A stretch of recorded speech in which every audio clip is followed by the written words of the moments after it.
Selamat pagi, good morning, Kale Vanakkam, Chao Sat Sri Akal. It is a beautiful Sunday, March 14, 2021.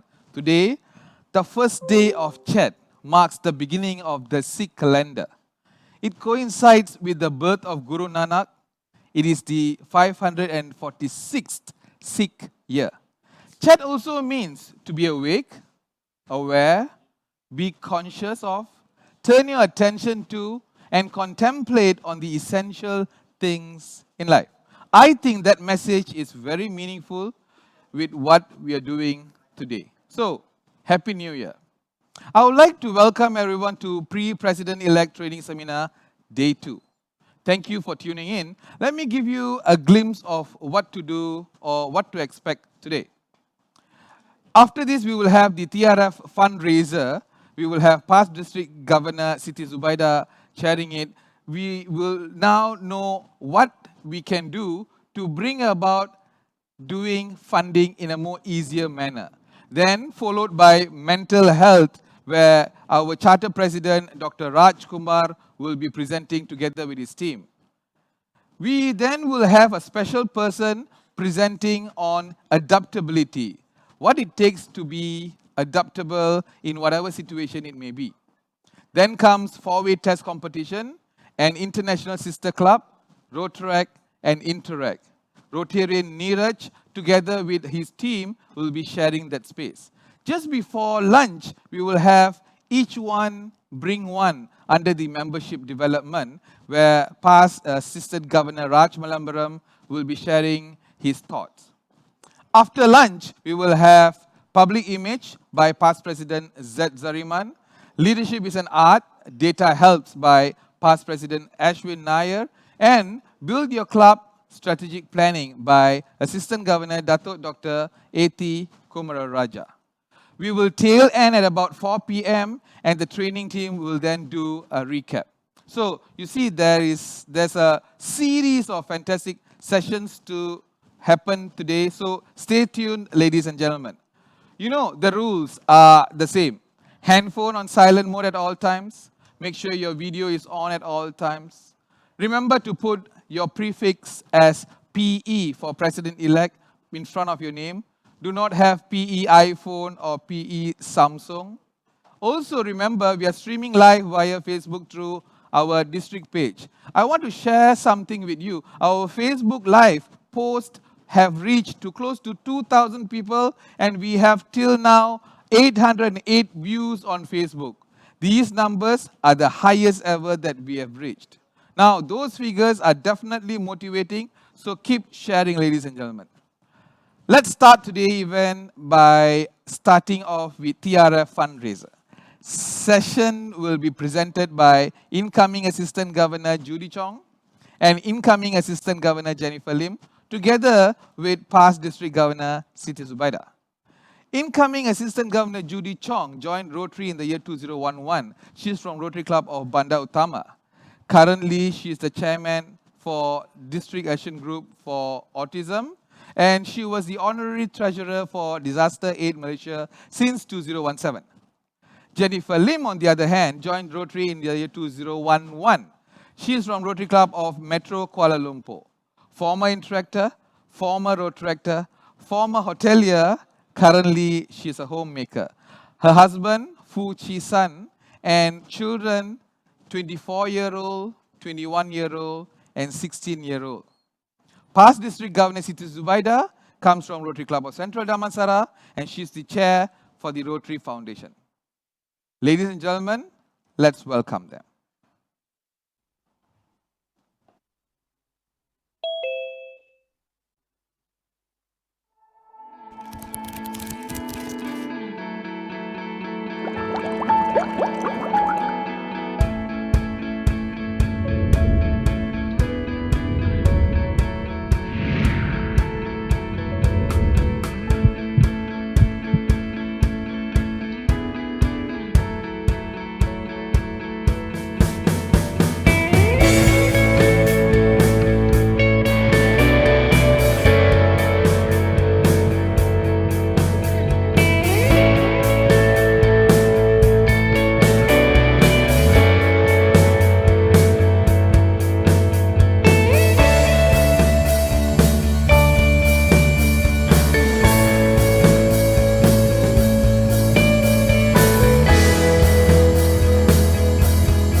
morning, Jennifer.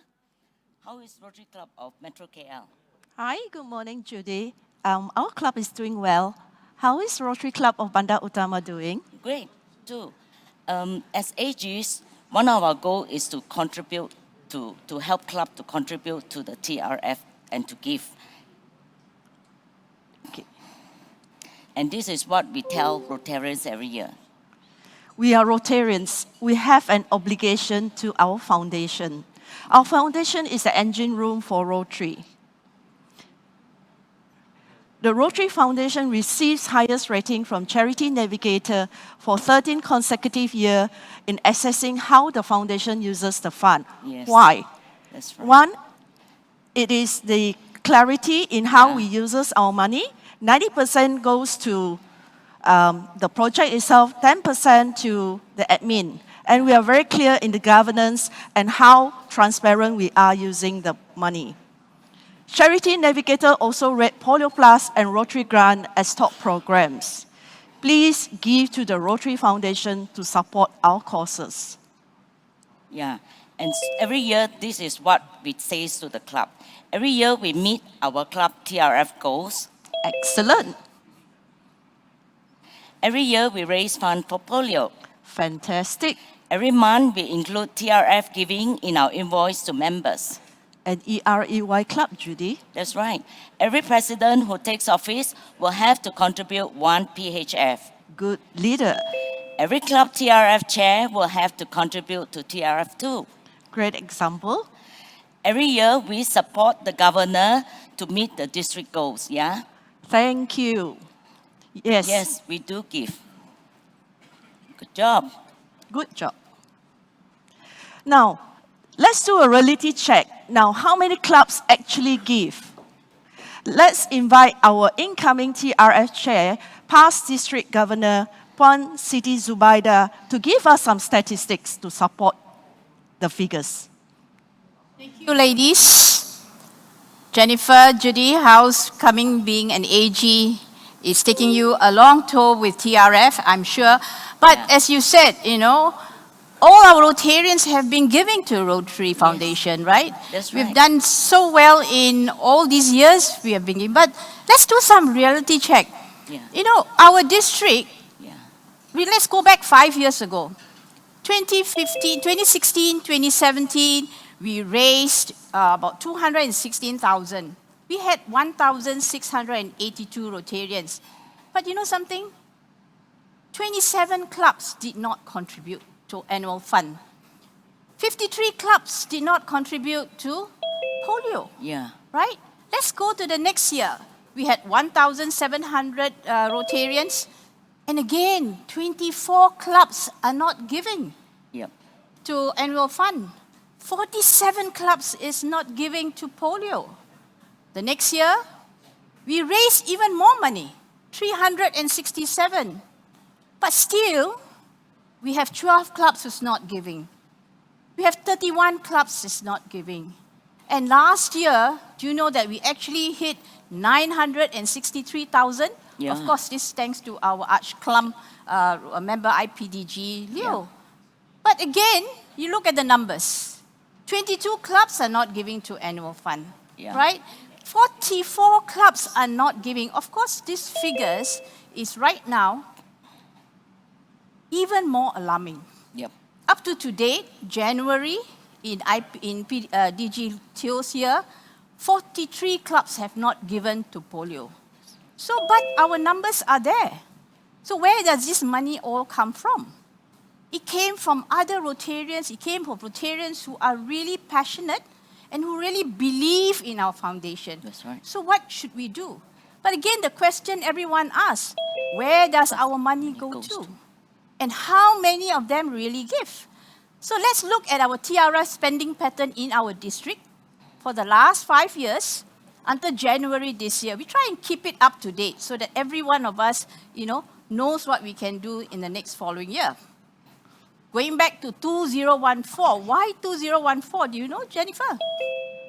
Because when we give in 2014, 3 years. TRF give us back 3 years later as our district designated fund, right? So, but 50% of that is kept in World Fund.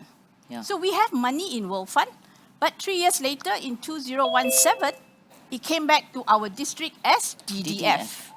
And then we split it. We gave to district grant 24,000, Yeah. and we gave to global grant projects the remaining 16,000. But unfortunately, we only did 3 global grants Yeah. for as international partners. And our district, we only did 2 global grants for that year. Yeah. Okay, so let's very quickly see what happens in the following year. The trend is still the same. We give to annual fund 200,000, right? 50% is kept in World Fund. We get 3 years later, 2018, another 50% back. We spend 58,000 in district grant, and then we spend for international funding 3,000 too, because we sponsored, or rather we were international partners for an international project. Only 1 global grant, and our district for that year 0. We did not even do any global grant, right? Following year, same thing. So if you look at it, we had 7 global grants that we were international partners. And our district, we only did 2 global grants, spending 20,000 when we actually raised 200 over 1,000. Right? So are we spending it right? No. We are not, right? No. No. Same thing with 2017. Another 2 global grants that we did. But we have money in World Fund. World Fund. All our money, 50% is kept in World Fund since 2014, but it came back to our district every year 50%. Mm. And this is what happened recently, we have these funds. But let's quick do a short analysis, right? Those are all figures. In short, 5 years, what happened? We gave 1.04 million to TRF. Do you know that? Wow. That's a great figure, isn't it? Yes. Yes. Then, and we receive how much? In our DDF, 50%, remember? That's So a lot. for 5 years, we have received back in DDF 523,000. Yeah. And we gave clubs 248,000 to do their district grants. Did And your there is club no do district match. grants? No. No. You all didn't do district grants? Yes. You all did, right? Yes. But do you know that district grant, when you do district grant, there's no match? Yep. That's right. That's But right. we get clubs to do small projects. That's right. How much did we spend for DDF in global grants? 75,000. But World Fund match 100%. Yeah. So which means we did $150,000 worth of project. Yeah. And we also spent another 180,000 for international hosts. Again, is 100% match. Yeah. So if you look at it, all global grants is matched by World Fund 100%. But next year onwards, because we are having COVID and all, we have reduced ARA have reduced world match to 80%. Right? So we'll go that into later. Today is really about what's happening with grants. And we have, as name only, as international partners for 25 non-funding global grants, which means we don't put any money, Yeah. but we just render our name because international partner is a requirement for global grant, right? Yep. But if you see this, you just look at these statistics, the last 5 years, you know how many global grants our district has done? Not many. Only 9 Yep. as host club. That's right. It's so pathetic. Too 9 global grants, right? Yes. And average of number of clubs who actually gave the money? 50. Only 50. So what are we going to do? How are we going to encourage the rest of the, now we are going to hit 90 clubs, right? That's right. How are you, AGs? Your role is to now see how we can get the next 40 to be giving, Yes. right? So Right. that is your role. That's right. It's not easy, my dear friends. It's not easy, but let's make it easy for them, okay? Let's make it easy for them. Now, how easy can we make? Can you give $1 a day? Yes. Yes. We can. Sure. Definitely. Good. That's what we want to do. We just want to do it very small. But if collectively, we now have what? 2,014 Rotarians in our district. That's right. Soon, we're going to hit 2,500 Rotarians. That's what our DGs are planning, right? Yes. So can you imagine if every Rotarian give $1?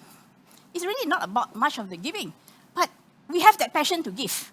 So everybody give, because at the end of the day, when you do the projects, everybody benefit. Yep. So we're going to introduce this little thing called Tabung Kita. Remember, this is not a competition. Yeah. It's a challenge to every Rotarian, and it's a challenge to yourself, because it is your giving. It's you who need to take out that money to put in somewhere as a habit. Yes. Right? Yeah. You eat every day, you drink every day. Why can't you put your little coin somewhere every day? So to make it easy, we will give you something where you can put your loose change in. Let's see how it works. Okay? Let's see how it works. This is just a little exercise for every Rotarian. Your AGs will inform you. We'll just do this little campaign sort of for 240 days, my friends. Just 240 days. Let's see how it works. Where does your money go to within these 240 days? How much can you give if every one of us give? We just talk about the tree giving. We talk about Polio Plus. We talk about annual fund. And we talk about Yayasan. Remember yesterday DG has got a goal Yes. and how we should actually be using Yayasan. Yep. So let's give some to Yayasan. Okay? This is where your money goes to. For $1, for 240 days, you keep 60. At the end of the day, you have 60 US dollars. That's You right. give some to polio, you give some to animal fund, and you give $10 to Yayasan. Okay lah, go up to $2 lah. $2, you get 120.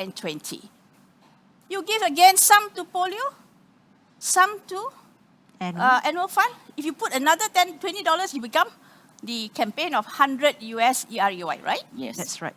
And you give 20 to Yayasan. Okay lah, up to the green bug. Our green bug is a 5 ringgit. Yep. Look at the green bug every day. Take out the green bug and put aside. Every day you see your green bug, put it aside. That's all we ask you. And you still raise. So can you imagine? Let's look at the figure 200 ringgit.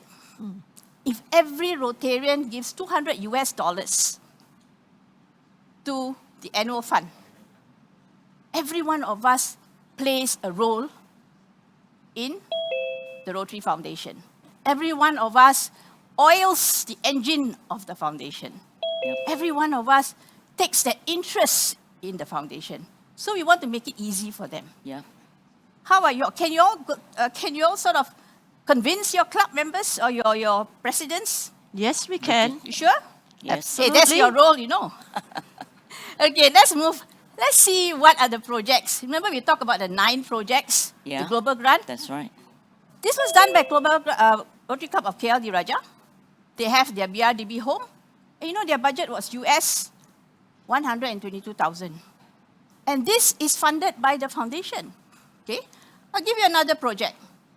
The Rotary Club of Bukit Bintang. They did the Orang Asli home. But if you look at the list there are so many clubs who are also party Partners. to that. Yeah. Whether they give financially or whether they participate as an activity, but they are part of the project, right? So that cost us 40,000 US. But did we raise 40,000? No. No, because only 20,000 was from our district. Yep. 20,000 was from World Fund. The balance, 10,000 or 20,000, was split among all the clubs. So basically, you only withdraw, 500 US probably each club Yeah. to do a $40,000 project, That's right? right. Damansara. And this is, they just got the approval. They haven't, they haven't sort of gone ahead with it. Another 45,000. Alostar Club, this is an excellent project. They actually got connected with the hospital in Alostar, right? They set up the equipment, palliative care in Kedah. Again, they spent 44,000. Rotary Club of Greentown, they had a dementia park, 32,000, right? Rotary Club of Cheras, I think you all are involved. Yeah, We've got our yeah. Daga chairman here. That's right. That's and right. how many clubs were involved? Although Cheras was the host club, I think you had 36 16. clubs who were involved with these projects. whether it's financially or as participating clubs, right? Yeah. Rotary Club of Pudu. I think you have seen the video that were in the slide breakers, another 49,000. And last, or the recent global grant is 49,000 for our mental health community. Yeah. But is that enough? Can you imagine?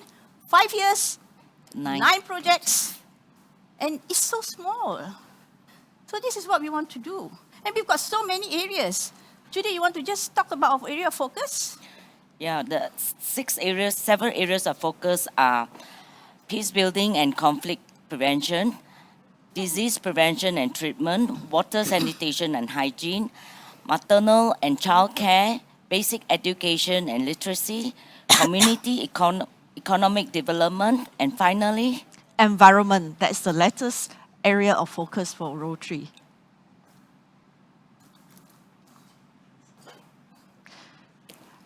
And polio.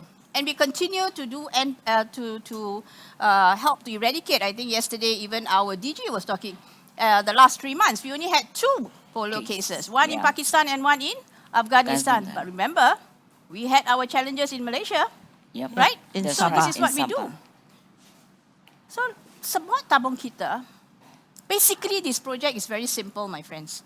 And AGs, and all the AGs out there, all the presidents out there, just remember 3 things. What your $1, $2, or $5, or even the others who are very generous, keep $100 every day. Okay? Basically, what we would like to do is create more awareness of polio, and especially its reoccurrence in Malaysia. We'll never know what's going to happen. We are going to need those funds, right? The next thing is work out more global grant projects. We need those projects. We need the bigger projects so that we can be sustainable. Yeah. These projects are sustainable. And by doing that, you can actually work with every club. You have a group of what? 5 Rotary clubs? 5 Rotary clubs? Yeah. If each of your group could do a global grant project that costs you $50,000, isn't that great? Yeah, And the third thing, impact. local communities. Some of them say, you know, our project is very small. We don't have 30,000 project. Support our yayasan. They have support grants. They have other initiatives. So if you give to yayasan, and remember, yayasan is Has tax exempt. Yeah. And we've got a lot of corporate companies who can sponsor your project, and you get tax exempt. Yeah. So remember, right. this exercise that you're giving that dollar, just these 3 things, just these 3 focus that we want you to do. Yeah. And the choice is yours. We're not asking you to equally give. If you have raised, say $1,000, you want to give everything to to your annual fund, please go ahead. Yeah. So it's your choice. Okay, this is the plan. What we're going to do? Every Rotarian, you'll be given a tabung. This will be presented to you by the presidents come 1st July. And then the president and TRF chair will distribute the tabungs to every member. And of course, you can place your tabung everywhere, in your home, in your office, get your children, get your friends, get your colleagues. It's just about giving. Ask them to give, right? And then your TRF chair will be given additional tabung. We'll have some campaigns in between. And this self-challenge, we call it self-challenge, will end 1st of March. 240 days, my friends. That's all we're asking you to have faith in our foundation, Yeah. right? And the chair will then later assist members to collate all the funds, and we'll see how we can distribute the funds accordingly. For yayasan giving, you can actually give it as an individual, or you can collectively as a club give to yayasan $2,000, because everybody contribute 20 ringgit, 30 ringgit, and you can give to yayasan $2,000 in the name of the club, right? Yeah. And once you tabulate that, of course, we will recognize all the clubs, all the givings. But remember, if we give your club 40 tabungs, because you have 40 members, we expect 40 40. tabungs to come back. Yeah. Then we know that every one of you have Contribute. given. Whether you give $1, whether you give $1,000, it doesn't matter, right? So, but remember, more details will come up during DTA. This is just to share with you how important giving is, okay? So, if you look at it, This tabung exercise is just how it benefit your club. Some of them say, it's just a tabung. How does it benefit my club? Just share it. Involves every member of your club, and it's also an opportunity to visit your club member, especially those who have not been attending meetings. And it also makes it easy for members to give. Just drop in your loose change into the tabung. The call for action caption on the tabung is a talking piece in your office. Share your cause with others, with your colleagues, with your family, involve your children and your grandchildren. You see, when you drop your coins in the tabung every day, it actually becomes a habit. And that's what we want to inculcate in ourselves. Believe in our foundation, have a habit of giving, and we're making it very easy. And when it's open, these beautiful tabungs that we are going to give you, when you cut and remove it, they can become a very nice pencil holder in your office, okay? So you can use the tabung as a talking piece. Talk about Rotary, why you're doing this. So it's a PI exercise too for your club. It's a membership growth as your club. So it's all in one, right? So at the end of the day, my friends, AGs, it's really not about, how much you give. It's really not about the dollars and cents, but it's basically about the joy of giving. And that's what we want to really share with you. Giving is something that has to come up from your heart. And this is just a tool. This tabung that we have created is just some sample pieces. It's just a tool for you to make it easy for your club members. To make giving a joy, a fun thing to do. Yeah. Put it in your office, drop a coin. Put it in your house.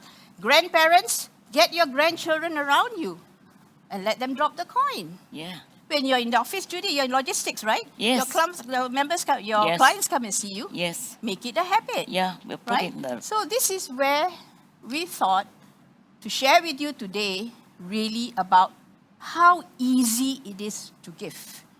But at the end of the day, my friends, fellow Rotarians, remember, as Judy started, when she started very initially, the Rotary Foundation is the engine of our organization. That's right. And all these funds that we are collecting is to oil that engine. If we do not oil that engine, if your car, if you don't put your oil engine into the car, it doesn't move. And as Rotarians, we have an obligation. We have a responsibility, not to the foundation. We have a responsibility to the community that we serve. Your $1, your $2, your $3, right, is spread throughout the world. Projects in your hometown, projects with international partners. So it is all about giving, having faith in your organization, because again, I like to emphasize, 90% of our foundation of projects goes to project fund. And that is why we are rated 4-star rating navigator. And we only spend 10% in admin. So do that. Believe that. That's right. And it's now your responsibility, AGs, to go out there and talk to your presidents. We don't want to be seen as the governor going visiting your club, and this is the story that you always get. Governor is coming to beg for foundation. Nobody is begging. It is giving from your heart, right? So anything else, ladies, that you want to add on? Let's give. Support tabung kita.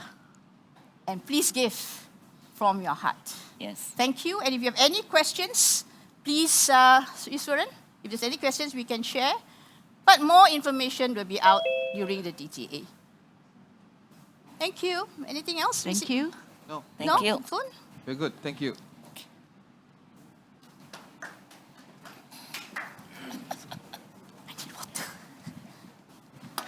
Tabung, you are supposed to give. Tabung, tabung. Give. Wait. Okay. Thanks, Judy, Jennifer, and Siti. Next, we have incoming Assistant Governor Stewart, incoming Assistant Governor Datuk Sri Nelson Kwok, and Chartered President Dr. Raj Kumar with us. and their sharing will be on mental health. A little bit about the presenters. Stuart James Venner Peck comes from Singapore. He joined Rotary in the year 1986. He was from Rotary Club of Singapore West as the past president. Now he is with Rotary Club of Kuala Lumpur Diraja. His vocation is into healthcare and hospitality management. His wife, Fung, was a past president of Inner Wheel. Children, or rather daughter Natasha, Inner Wheel member also. Father was also a past president of Escort Rotary Club UK. Mother was past president Escort Inner Wheel. So we have got a line of people in Rotary and Inner Wheel, yeah. Dato Sri Nelson Kwok, he joined Rotary in the year 2014 and he's with Rotary Club of Kuala Lumpur Diraja. Former Interactor, Sekolah Menengah Maxwell, and also past national president of JC Malaysia 1992. He's a franchisor and also a licensor. His wife, Datin Sri Carol Uy, and he has got children, 4 of them, 2 girls, 2 boys. Also, grandchildren, 1 boy, 1 girl. We then have got Charter President Dr. Raj Kumar. He's from Rotary Club of Klang Valley. He's the chairman of District Action Group of Mental Health Initiatives. Ladies and gentlemen, let's have them.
Stop violence against women.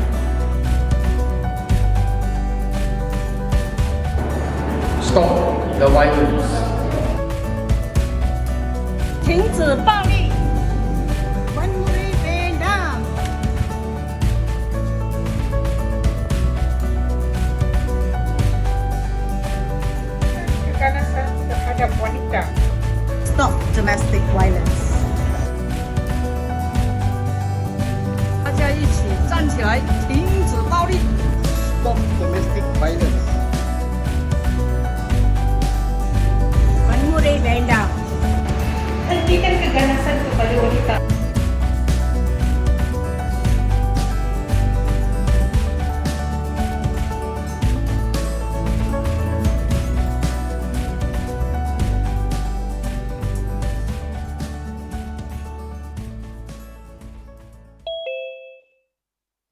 Good morning, President-elects and my Rotary friends. Thank you, MC Iswaran, for introducing us. So we will start with incoming Assistant Governor Stuart Peck, followed by incoming Assistant Governor Dato Nelson. Thank you, Dr. Raj. And a very good morning to all of you incoming presidents and my fellow Rotarians who are watching in today as well. I'm just going to give an introduction to this very important subject, but as I was driving in this morning, I was looking at the beautiful blue sky. It was a lovely, crisp morning, and that's how I saw the world, as something very positive. But I'm wondering how many other people are able to do such a thing and have such a positive attitude to what's going on around them. And I think the subject that we're looking at that's being embarked upon by the district is so important that we should really pay a lot of attention to it. And I hope in the next few minutes we should give you some insight into what can be done and what Rotary will be doing. The Rotary District Initiative is a great initiative, but as you're coming in as presidents to your clubs, you will have a huge role to play. And if you really want to support mental health, which we hope you will, then you'll play a big part of this whole mechanism within Rotary to look at where mental health is going and to help people out in the community. So, first of all, how much do you really know about mental health? And I think there's no doubt that if we look at what's happening in the world today, we're looking at Malaysia, there's no doubt that when you pick up a newspaper, there's going to be something you'll read about mental health. Whether it's Meghan and Harry in America, one is supposedly suicidal because of family pressure, the other because he lost his mother. We go to the other side of the world. In Korea, we have pop singers who are committing suicide. We even hear of soldiers coming back from the battlefield, even in present day, with post-traumatic stress syndrome. Everywhere you look, there are issues. The problem with mental health, though, is that we tend to think it's somebody else's problem. We don't look at it ourselves, it's somebody else's problem. And it is a taboo, and of course, if we got someone in the family who may be suffering from mental health, it's something that may not be talked about. So, what kind of mental health sicknesses are people suffering from? Well, most people will know about talking of depression, anxiety, stress, and bullying. And of course, bullying is taken on a whole new scene now with online bullying as well. It's just not physical bullying. Let me just for a moment relate to you a few other mental illnesses, and then you'll see really how extensive this whole area is. These are all mental illnesses, and I'm sure each of you can equate with one of them of someone you know or you heard of who's suffering from them. Anxiety disorders, behavioral and emotional disorders, bipolar disorder, depression, dissociation disorders, eating disorders, obsessive compulsive disorder, paranoia, post-traumatic stress disorder, psychosis, schizophrenia, autism spectrum disorder, phobias, substance use disorder, and personality disorder. You know, the list is huge. And I think for presidents coming in, there's at least one area that you could be looking at. You could contribute as a project for mental health, which would then be part of this total network within the Rotary District to help with mental health. Suicide, of course, is something that we do also read about. And we have adults, teens, and children all suffering from this awful end result, whether it's an attempted suicide or it is an actual successful suicide. I think one of the problems we live with here in Malaysia is that suicide is still deemed to be a criminal event. And so this adds even more of a spectrum of secrecy that people don't talk about until it's happened and then you read about it in the newspaper. Just as a matter of interest for you, whether it's an interest, but these are facts. If you look at the mode of suicide in Malaysia, for example, we have the top 4 modes of suicide. Number 1 is hanging. Most of the suicides in Malaysia are indeed from hanging. The second is actually from taking poisons, either ingesting poisons, weed killer. The third area is jumping from buildings, and of course now as there are more buildings cropping up in Malaysia, this is something that may well also grow. And the last is car exhaust fumes, people who lock themselves inside their cars and then put a hose pipe into the window and then just wait for the end to come. These are the sad facts of life and unfortunately death, but unfortunately not enough people are talking about it or doing much about it. So what are the statistics? What are we seeing happening here in Malaysia? And what are we seeing in whether they're going up, going down, or staying flat? Well, if you look at the adolescent group of 13 to 17-year-olds, depression is 1 in 5, anxiety 2 in 5, stress 1 in 10, bullying 1 in 6. And as I mentioned just now, bullying has now extended to online bullying as well as physical bullying in school. The suicidal tendencies are also on the rise from 96 to 2006, and with the numbers you can see there are increasing on those periods of time. Attempted suicides, can you believe it? 100 to 200 per day.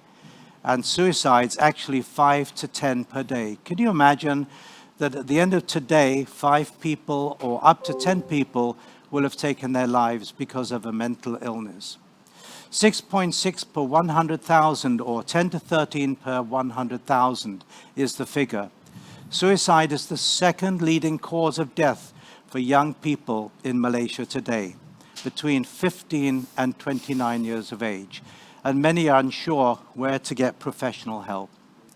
And so, unfortunately, the statistics speak for themselves. The numbers are on the increase, and we really don't know at the moment what COVID-19 is doing as well, either with locked-in, people who are in the house, children not with their friends at school.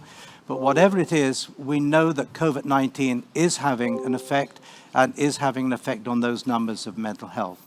So with that, I now pass over to Dato Sri Nelson. Thank you, PP Stewart. I think I'd like to share with you this morning my feeling also. We're on the way from my home. Sunday morning, and you get traffic is so less, so it's so smooth, and then there's no stress on us, on me also. And this is the situation that stress is also causing some of the these increases the mental health issue in Malaysia. And thank you, PP, for the highlighting all the causes of this mental health, and also the statistic, which is very alarming now. It's going up, more so during this pandemic period, pre and post. And now we are entering the second phase, that phase of the MCO now. And it's also isolation. Isolation is also one of the causes of making a lot of people, citizens, becoming more stressed, and at the end may result in the mental health issue. You can hear and you can read on the paper every day. There are cases of depression, suicide, as mentioned by PP, all happening. Why? Because of the stress. I think stress causes a lot of anxiety and makes a lot of leads into the mental disorder. And we know that we are not here to study the numbers, but we want to find some solution to it. That's how the Rotary Club of District 3300 can come in to play a role. And we have a committee set up already. And let's say we have some good project for the incoming president to carry out during their term of office. No idea? No worry. The District Committee on Mental Health has some very good practical solution and project for you to carry out. And let's hear ourselves.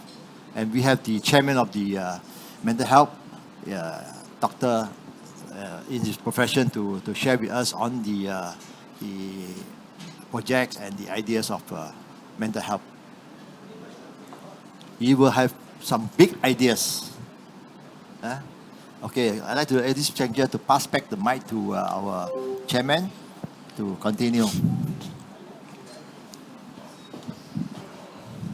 Thank you very much, Stuart and Dato Sri Nelson. Now, dear President-elects, I think you've heard the magnitude of the problem that exists as a result of the mental illness. You know that something needs to be done. And the best part is something can be done. And something can be done by Rotary. The idea is to create a pool of mental health first aiders. Now, first aiders is not a new term. You know about Red Cross International. They were formed about 150 years ago, and they've made a significant impact in the world.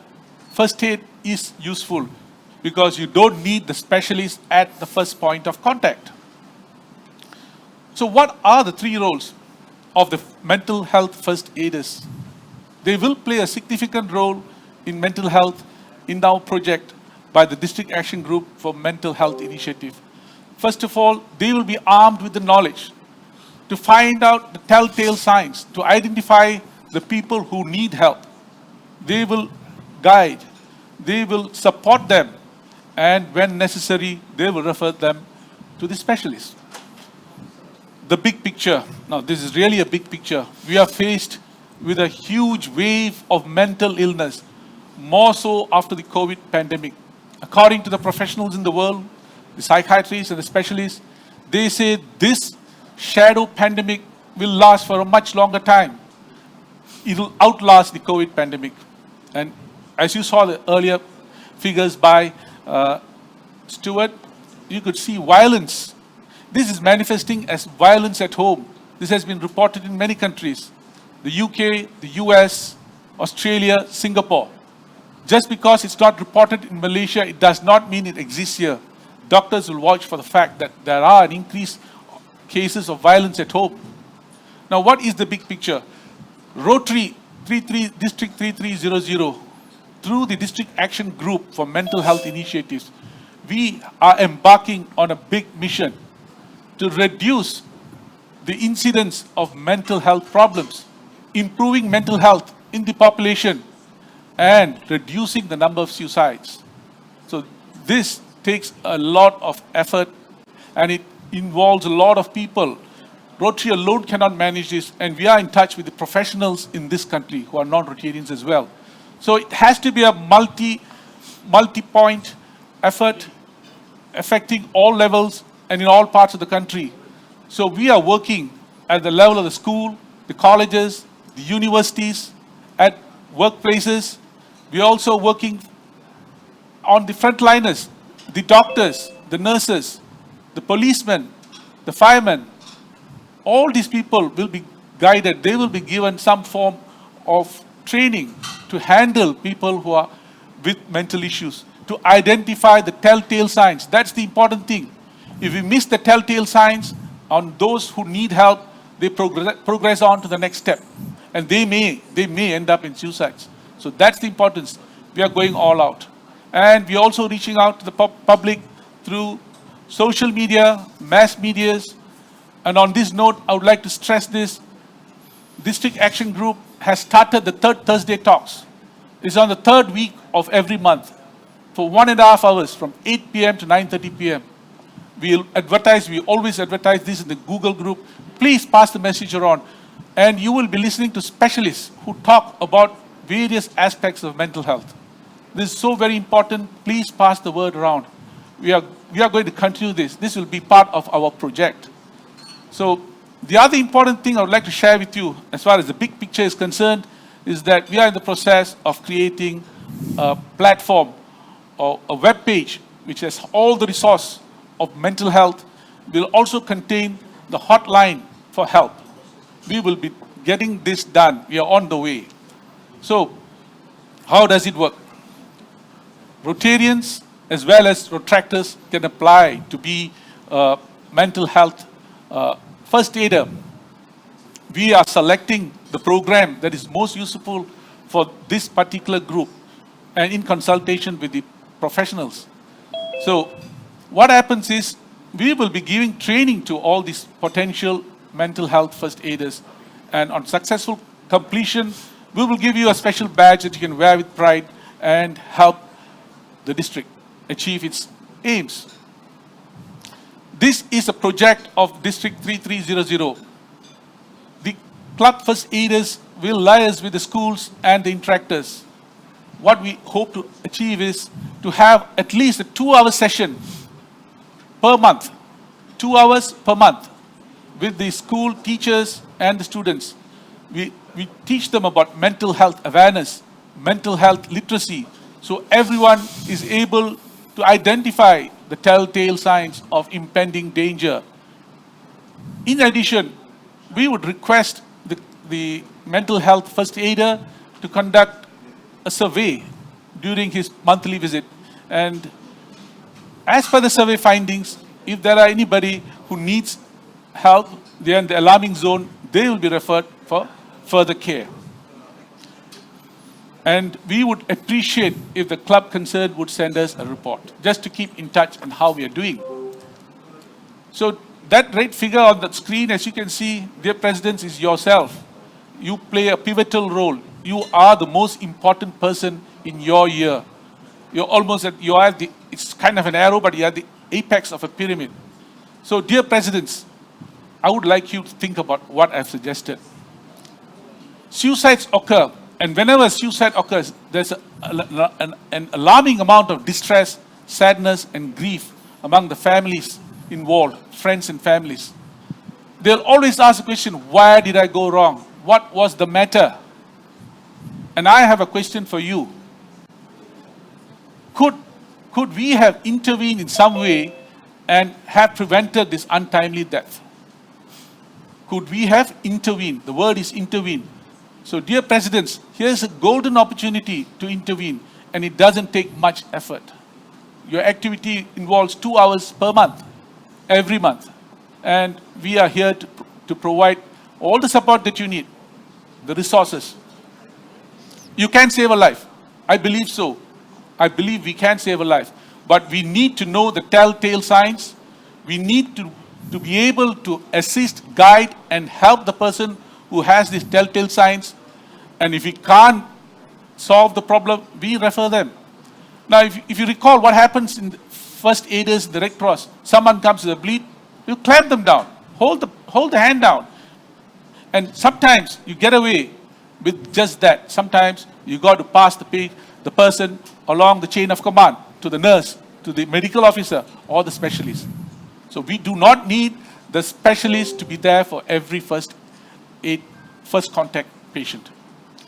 Now, this slide is we're putting not to indicate the statistics as much as to know why. Why aren't people going for help? Number one, there is a lot of ignorance. People are not aware of the fact that there are mental health problems. They just say it's normal, he's a quiet guy, he bursts out in anger, unusual anger, So things like this. So we do not associate that with a mental health problem. Number two, stigma and discrimination. In all, the prevalence of stigma is very high among the Asian countries, and Malaysia is no exception. There's a lot of stigma associated. Oh, this guy is going to follow up with this psychiatrist. Something's wrong. We better stay away. Now, this is the other thing that we need to remove, the stigma. And finally, there just aren't enough psychiatrists in Malaysia. The world ratios, the recommended ratio is 1 psychiatrist for 10,000 people. Now, if you look at the whole of Malaysia, we are having 1 psychiatrist for 100,000 population, a gross disparity.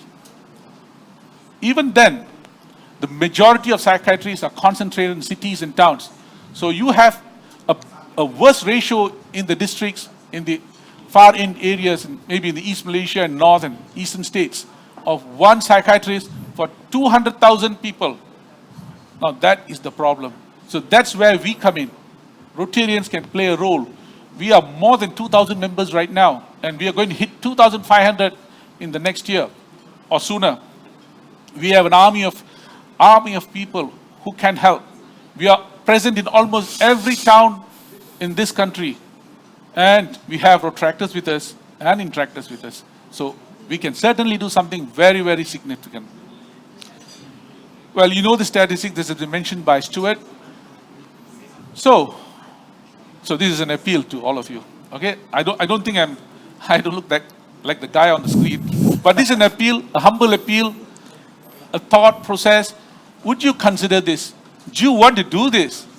Now, this is a service in one of the 7 areas of focus. Okay, treatment of diseases and preventing disease and treatment. Okay, So now, RI President, incoming RI President's theme is so relevant to our project. Now, the timeline of this project, we hope to start this in July and to go through the entire year. And who knows, if this sticks with us, we can even carry on beyond that. So, my dear presidents, president-elects, please consider this. Please join us for the third Thursday talk that is coming on this Thursday, 18th. I'll be posting this in the Google group. And think of what you could do. A simple act of organizing a mental health first aider in your club can make a significant difference. We hope to reduce in the next National Health and Mobility Survey, which probably will be ready next year. We hope to see a difference, a reduction in the number of suicides and attempted suicides. We want to show a reduction of all causes of mental illness.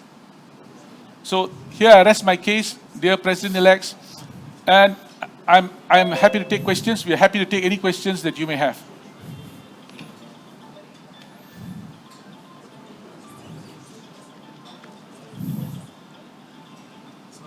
Okay. Thank you very much. Thank you, Stuart. Dato Sri Nelson. Thanks. Thank you very much. Thank you. Thank you. Thank you very much. Okay. Thank you. Walk off.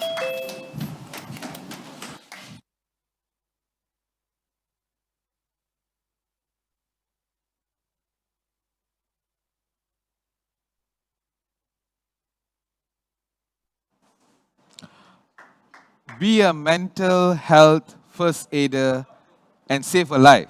Thanks, Raj, Stuart, and Nelson. Now, next in line, we have an inspiring speaker. Now, he is special in his own ways. I don't want to say more, but it is best that you watch his video clip. The title of his talk will be Adaptability. And yes, ladies and gentlemen, it is with a question mark. Presenting to you, zooming in all the way from Terengganu, Zarif Effendi. Opportunity to work, to study, to live, to make friends. Ever since I was small, I wanted to do the things that I was passionate about. I never really thought that I couldn't do things because of my limitations. I was born without arms, but I never saw it as a disability. My name is Zarif Effendi. I am an entrepreneur, a humanitarian, and an adventurer, and really just a person who's doing the things that he loves. My day job is working for UNICEF Malaysia. A lot of the focus area of my work is on volunteer engagement, which has been a huge kind of passion in my life.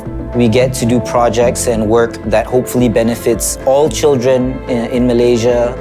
In the work that I've had a lot of ups and downs as well. Every failure actually brings you closer to succeeding and getting to what you're meant to do. I studied psychological sciences at Griffith University. Whether it was the lecturers or the students, I don't think I ever was made to feel any different. And that really enabled me to have the kind of experience I wanted. It gave me the opportunity to work, to study, to live, to make friends, to learn, and to explore. I'm also really very much into music. I'm a rapper. Whatever work that I do, the thing that gives me most meaning is actually feeling useful to the world around me. For me, it's really important that we all take care of each other. And so right now, I think one of my biggest passions really is doing things for the community. I'm very blessed to continue to do that.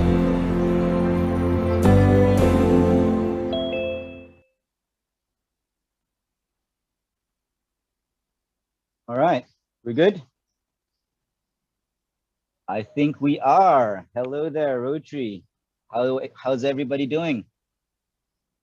Is there an introduction first? No? Yes, you can. Okay, so we are good to go, are we? All right, okay, I hope everyone is doing well. How many people do we have joining in today, by the way? We have got close to 200 in Zoom, and then live we have got another 300 or so. Very cool.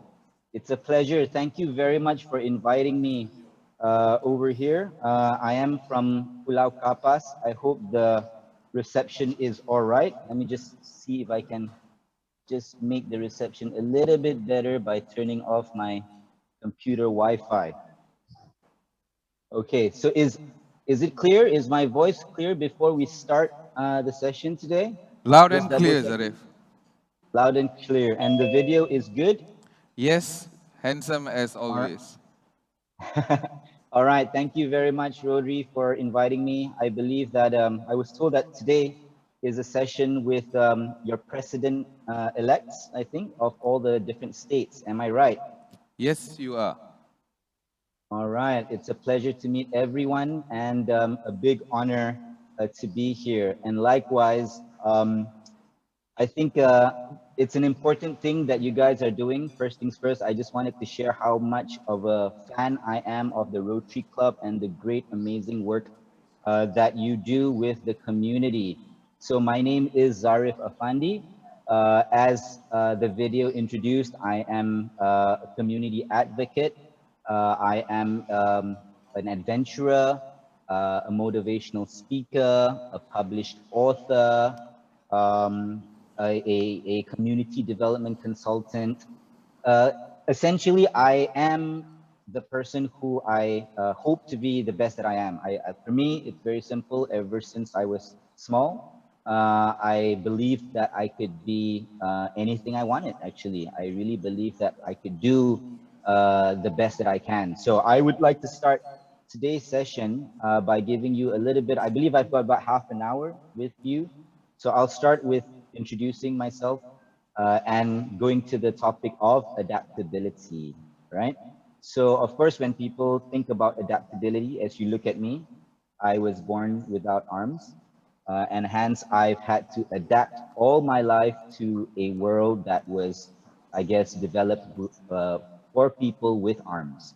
Essentially, everything from your car to your houses, right? Your switches, to your computers, to your cell phones, everything in life essentially it's more developed for people with arms, basically, right? So I've had to adapt since very little. I was born like this from a young age. I am 31 right now. No, what do you mean 31? I'm 40 right now, and ever since I was small, I had to deal with not having arms. But to me, that was fine. I had an amazing life. My parents, I was very lucky to be born into a family that was very enabling. I had a parents that were very loving as well. And then I went on to study in school. I was in a normal school. I think my parents always believed that um, I could cope with things like everyone else. They had that belief in me, and so I went to a normal school like everyone else, and then I went to university. Right, I studied. First, I studied law actually in UITM, and then I went to Griffith University to study psychology. There is a backstory behind why I took psychology actually. Um, I think for me, back in college, I was actually studying in KDU for a while first. And in 2004, the tsunami happened. If you remember, if any of you remember, back in 2004 during Boxing Day, there was a huge tsunami in Aceh, Indonesia, and also in Sri Lanka as well on the Indian Ocean, right? And I actually went and volunteered there for 9 months actually. So I went there, I volunteered. Yes. Okay, so this is all these messages coming in, which is confusing a bit. That's okay. So anyway, I went to volunteer at that time. I was still very young. I was only in college, right? And that gave me, I guess that gave me my life purpose. That experience volunteering, that was my first volunteering experience in an international context. And it was full on. I thought I would only be there for 2 weeks actually, but I ended up being there for 9 months. And I found that I could do a lot there, right? I found myself there, I found my purpose. And then after 9 months, I had to go back home. and then I continued my studies, and that is when it became clear that I wanted to study psychology. So I went to university, studied psychology, right? And then after that, I went to Australia actually, and did that all that myself actually. I went to Australia. I packed my bags and spent 3 years there, living all independently. And then I got back to Malaysia, and then I started working. Actually, it's funny, when I first got back to Malaysia, it was a bit of an odd thing because I thought that I would be able to get a job immediately, right? But it took me almost 8 months before I found a job, right? And then when I did find a job, right, it was with the Breast Cancer Foundation, and then I built my career in community work as well. After I worked at the Breast Cancer Foundation, I actually ran a horse riding venture actually for kids at Denai Alam. Because I've actually been riding horses as well since I was 8 years old.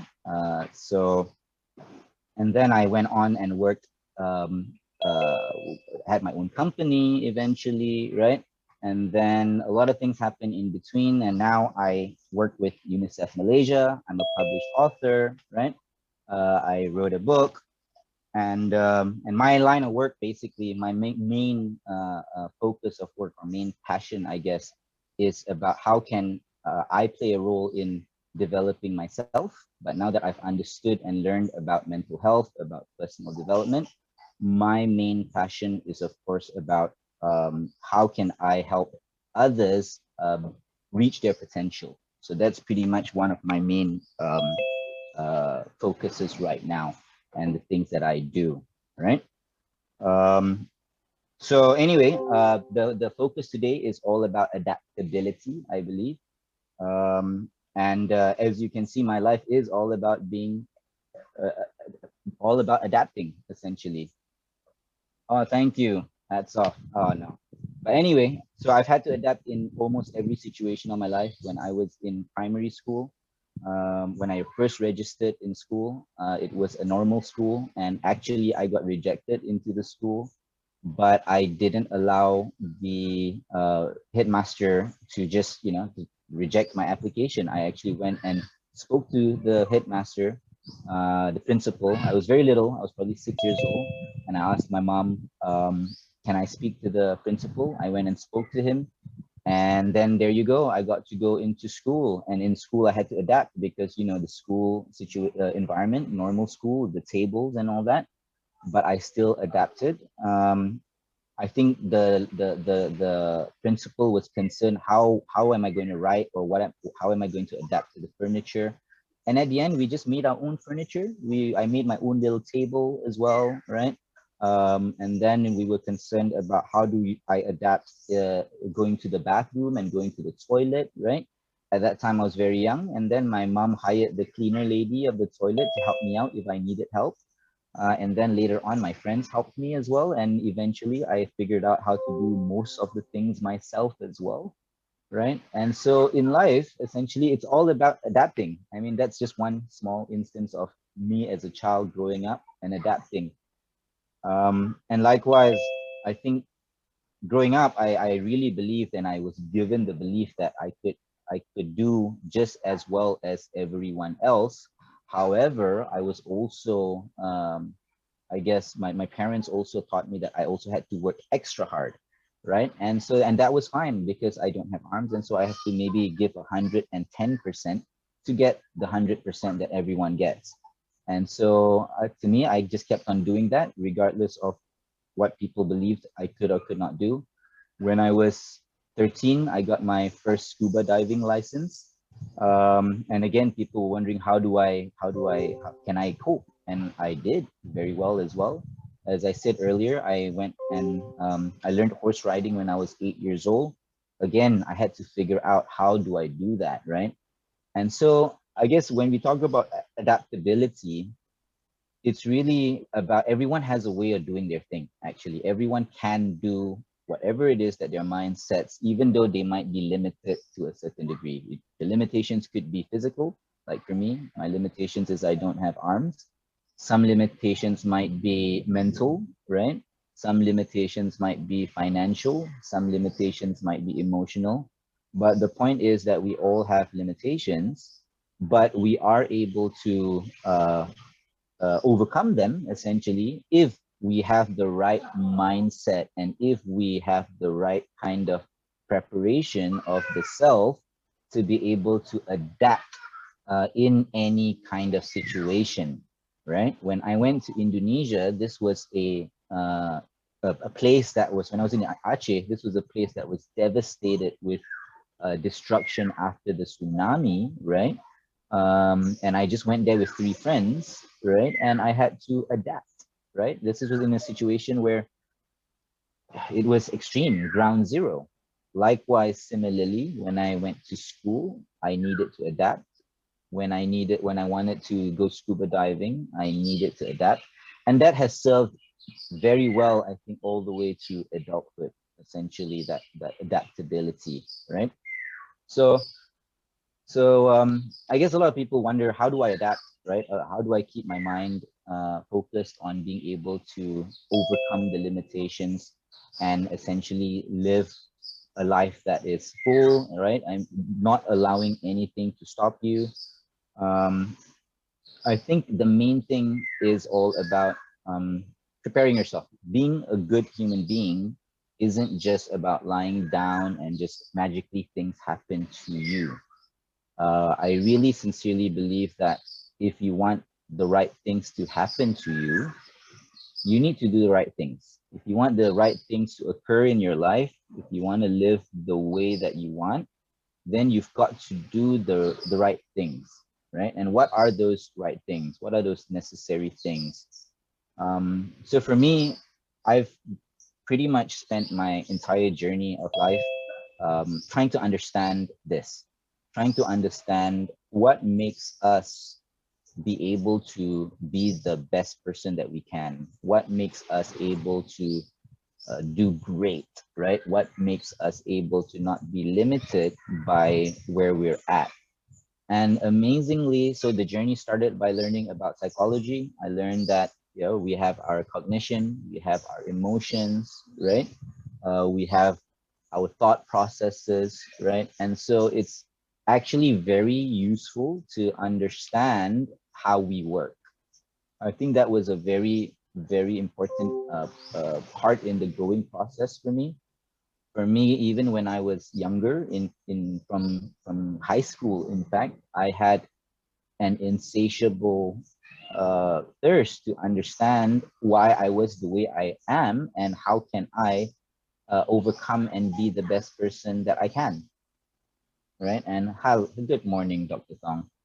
And so that was something that I've tried to be all my life, and I've tried to learn this and not just assume things. So I picked up from a very young age reading psychology books from Jung, from Adler, from Freud, right?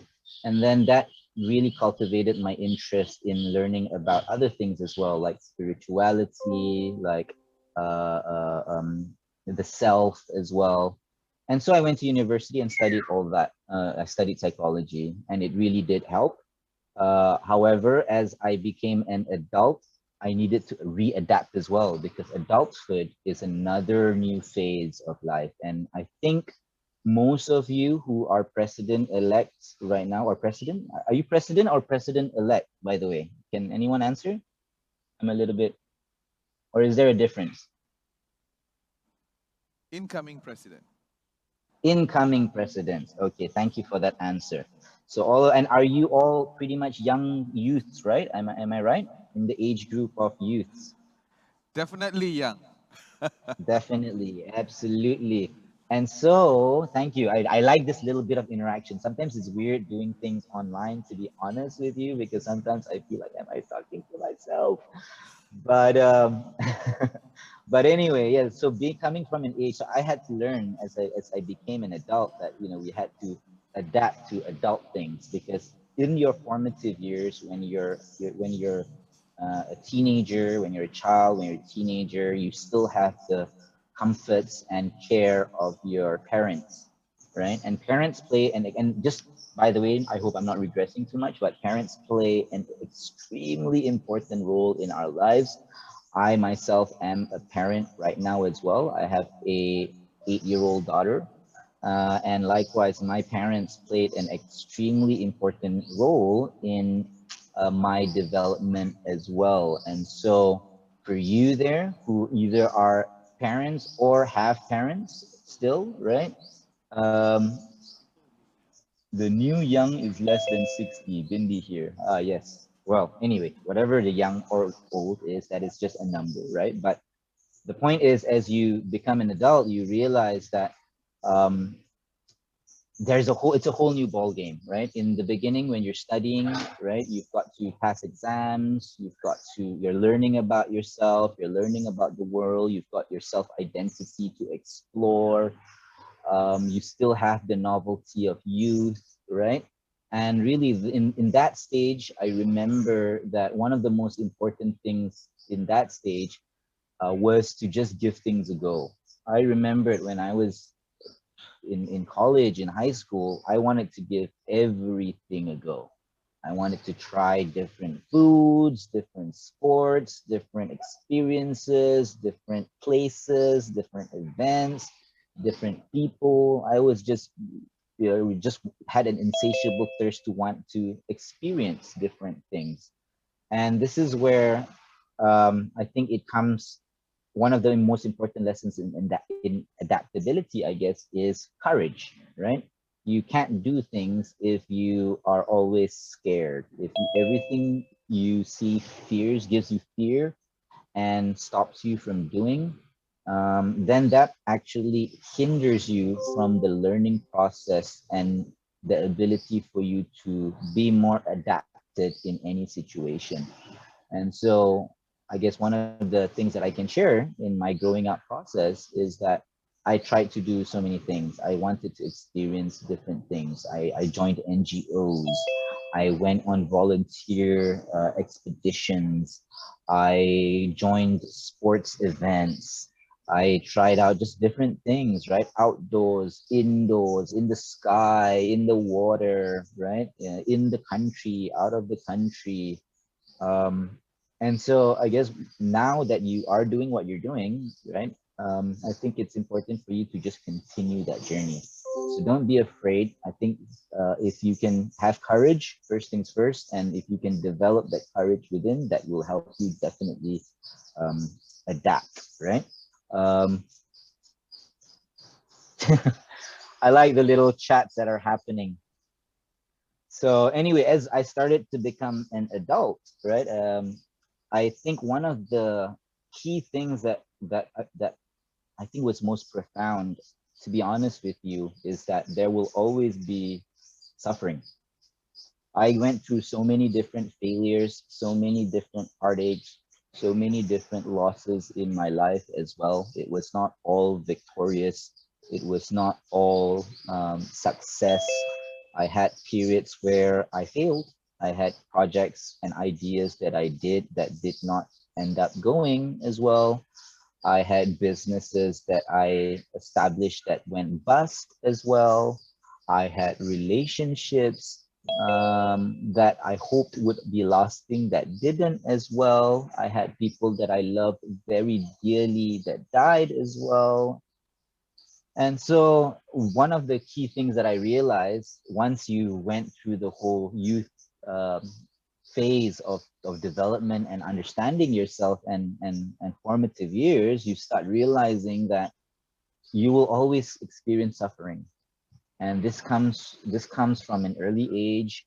This can come from your teenagers. This can come, but it becomes, I believe, much more profound as you become an adult, right? In adulthood, you will start facing a whole different ball game of experiences and challenges that you have to adapt to, right? There is, of course, your profession one day after this when you finish college and university, um, and you go out to the real world, right? And then there are also social and relationship challenges that you go through as well. and there are financial environments that you have to maneuver as well. And at that time, you're an adult. And so the only person that is responsible for you is you, right? And you realize that after you become an adult, and the novelty of being a child or being even a youth under the care of a parent transforms and changes.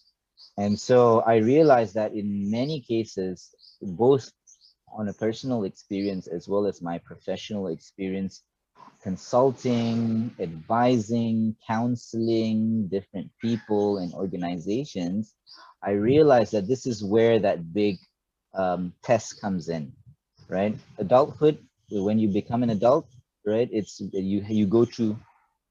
Yes, exactly. Courage. So when you go through adulthood, you realize that, oh my God, right? Life isn't easy. I need to pay bills. I have responsibilities that are starting to accumulate as well, right? I am no more a child to be taken care of, but now I am an adult that needs to care for myself and the world, right? And so um, I think one of the most profound things that I learned in this process, right, was that we need to embrace suffering. There is a need to be able to embrace all things, whether we consider the things good, whether we consider the things bad, right? Who knows? The one of my favorite stories actually is about the story on good thing, bad thing, who knows, right? Really cool, simple story. There's an old man living in a village, and he has a son, and he lives with his two horses, right? And one day, his two horses run away, right? And the villagers, the way villagers do, they borak borak, right? And they go, "Oh, really? So sad that you lost your horses. Such an unfortunate thing." And the old man went, "Well, I lost the two horses. Good thing, bad thing, who knows, right?" And the thing is, a week later, the two horses come back with a group of horses. They made friends, and then it came back with like 10 horses. And suddenly, all the villagers are like, wow, you're so lucky. Now you have 10 horses. Your horses actually brought back a bunch of wild horses. And the old man was like, well, good thing, bad thing, who knows? And then next week, well, being in a village, right, there was a civil war that happened, and all the young men of the village, no, not yet, sorry. Then the next week, what happened is the son was taking care of the horses, right? And then suddenly one of the horses kicked the son's leg, and the son broke his leg, and so he became a cripple. And so the villagers came and said, "Oh, poor your son broke his leg. That must be so unfortunate." And the old man then said, "Well, good thing, bad thing, who knows, right?" Then next week there was a war, a civil war between the different villages, and all the young men had to be listed into the army, right? Except for his son.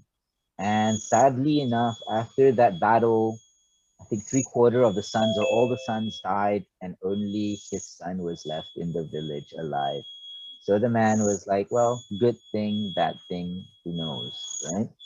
So that's one of the most, to me, I don't know whether that story made sense to you, but for me, it made total sense, because at the end of the day, whether something is bad or something is good, you never know, right? And so one of the most important things that I learned that helped me adapt and not make me so frantic every time, or not make me feel like I lose my mind when I'm in a so-called situation.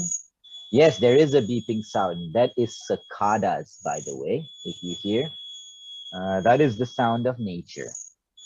Um, I hope it's not too bugging. Anyway, no puns intended. Um, and so, yeah, essentially, we go through things, as I said, we go through defeats, we go through losses, we go through failures, we go through death, we go through sickness, we go through breakups, we go through divorces, we go through lawsuits. There's just so many different things that happen in life. And at the end of the day, we go through war, we go through just so many right things, and if everything bothered us, then we won't be able to live. Essentially, if everything, if anything, not everything, if anything out there, right? Yes, sounds of nature is absolutely beautiful, absolutely. Um, and so, yeah, so for me, I guess, not going too much about this, but I really believe that we need to embrace suffering in that sense, in the sense that things will happen and we need to embrace life the way they are. So that's one of the most important things that I learned in adulthood. Um, so as you start realizing that, does it mean that it's scary that, oh my God, if suffering is inevitable, what do we do? Right? Do we stay home? Do we not try things? Do we not fail? If we don't try, do we not fail? Is that the solution? I don't think so, actually, because as I said earlier, ever since I was a young child, I just wanted to give a go at everything. And so one of the other things that I learned, even in adulthood, I guess, was to never be afraid to give things a go. Right? So just give things a go. At the end of the day, you never know whether you fail or you succeed.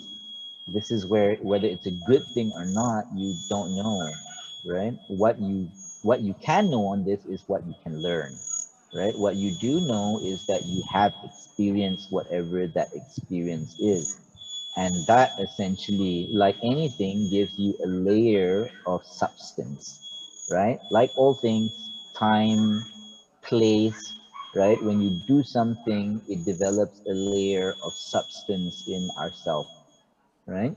And so, as it is, right, as we start realizing that learning is an ongoing kind of thing, so we learn to experience, right? And so that's one of the most important things, I think, is to not be able to be afraid, embrace the suffering, because suffering will happen, but it's really about how you look at yourself. And so when we think about adaptability, it's like imagining whatever situation you are or in or at, right? If you are well equipped in your mind, if you're well equipped in your body, if you're well equipped with your soul, it doesn't matter which situation that you're at. You will have enough roots to understand what is right, what is wrong, what is good, what is bad for yourself. But you wouldn't know this if you didn't give life a try. You would not know this if you did not go through the learning processes of life, Zarif, right? And that learning, yes, we have got about 2 minutes, and I have got this question. Maybe you would want to answer this question. The question is, please. can you please share how you manage family with time spent outside doing good to the world? Can you How share do a you little? manage family while doing good outside in the world? Is it? That's right. So, like, how do you like strike a balance? Understand. Good question. Thank you. Um, for me, I believe that balance comes with understanding the different elements of yourself and also acknowledging that you're not one-dimensional. I think for me, it's not about wearing many hats or anything like that, but it's about understanding that you play different roles in life, right? I am a son, but I am also a father, right? I am so yeah, so we play different roles in life, in profession as well. I am a consultant, but I am also a coolie, right? Yeah. Um, and so at the end of the day, I think it's about understanding the different dynamics that we have in life and not being consumed by one thing, not being consumed only with like one element of your life. So in this way, for instance, um, maybe time management could be an essential thing in this situation. I mean, it is an essential thing in any situation anyway, right? But managing your time in what, understanding what are you passionate about, what do you love, what brings you money, what brings you happiness, what bring, and if you can understand the different dynamics of your life and embrace the different dynamics, then you give the necessary time needed, right? Likewise, you could also encourage your family members to join you for your charity activities. However, I've learned that you can share, you can also encourage, right? But at the same time, you need to also acknowledge that different people in your lives might have different interests as well. And these are people that you maybe care for truly as well, and they might have different interests as well. And so you then, understand that, okay, as I said, it goes back to understanding that we are not one dimensional, understanding that we have different parts in our lives to play, to do. And I think that helps. That gives you a perspective. There's something called ikigai that I always share and I always advocate for, which means life purpose. And in the ikigai spectrum, you break it down to four things: the things that you love, could be family, could be a passion, the things that give you meaning, um, could be your charity work, right? The things that pay you, right? This could be your job, right? And the things that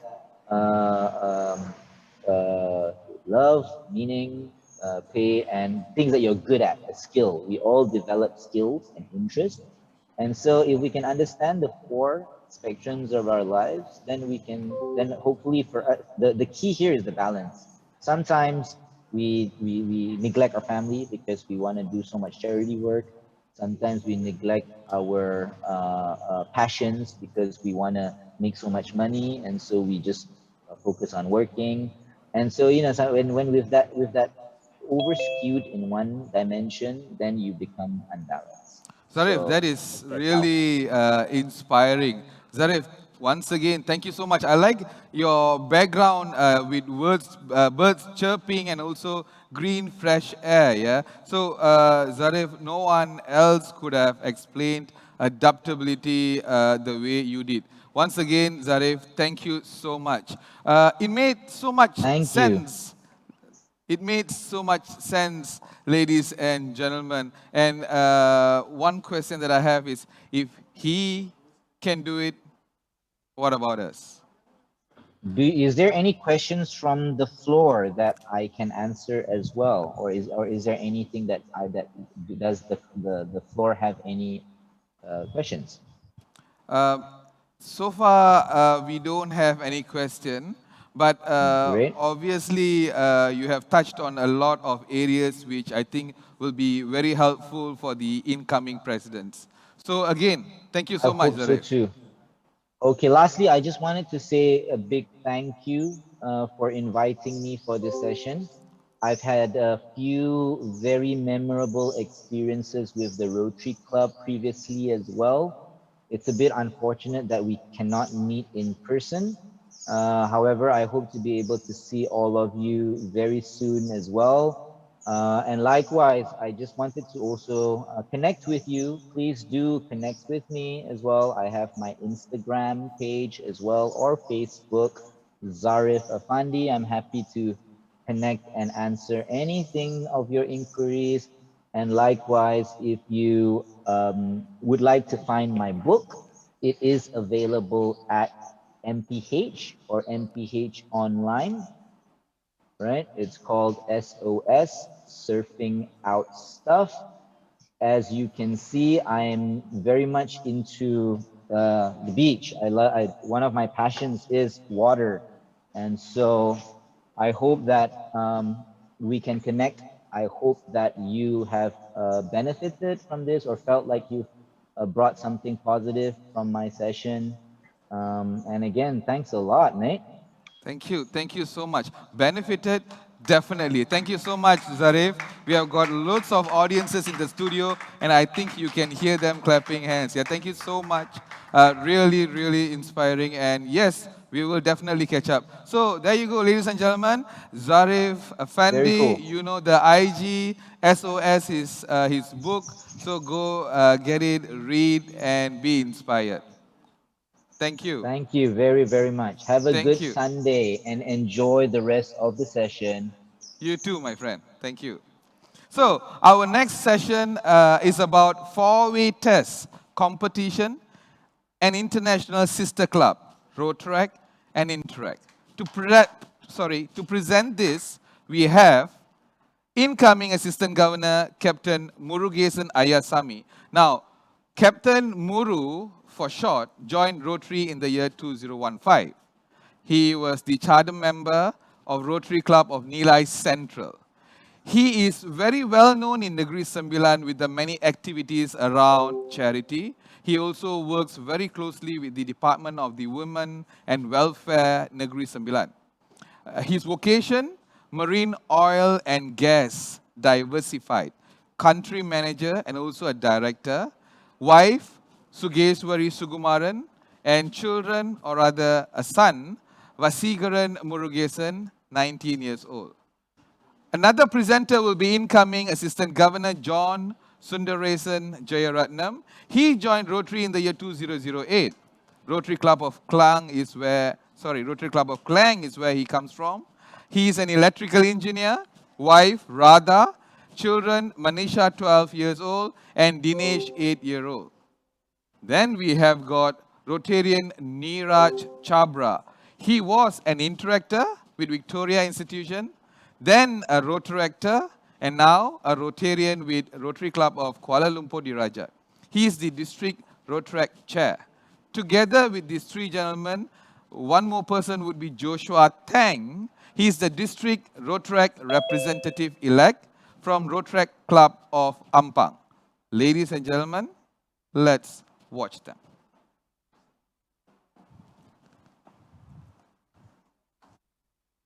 What is Rotary?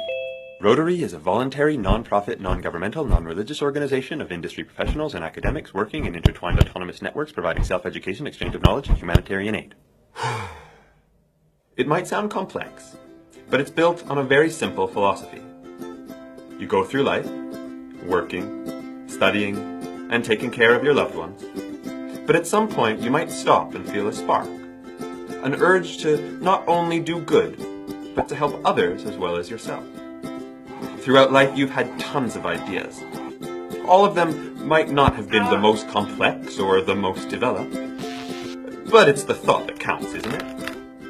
When an idea is introduced into the Rotarian network, and we exchange thoughts, knowledge, and experience, ideas grow along with ourselves and are brought into reality. That is what Rotary is. We know that simple thoughts can become the beginning of something huge and life-changing for millions of people around the world. For us, it has led to projects like local mentorship programs, providing clean water, building schools, disease awareness campaigns, scholarships, exchange programs, wigs for cancer patients, teaching kids karate, providing medical care, blood donations, fighting illiteracy, protecting mothers and children, and emergency food supplies. And to think that our first project was a public toilet, and now we're on the brink of eradicating polio. We believe that with the right people, the smallest thing can make a huge difference. So when you feel the spark, remember Rotary.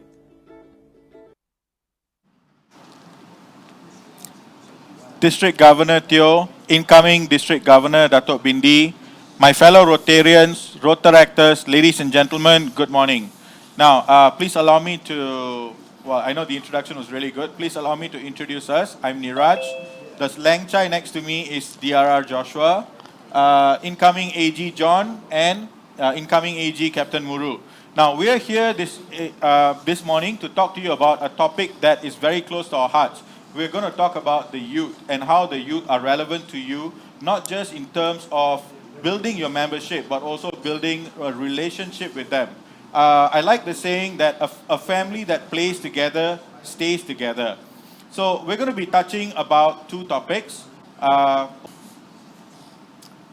The first one is sister clubs matching, and the second one is the World Peace and the four-way test essay writing competition.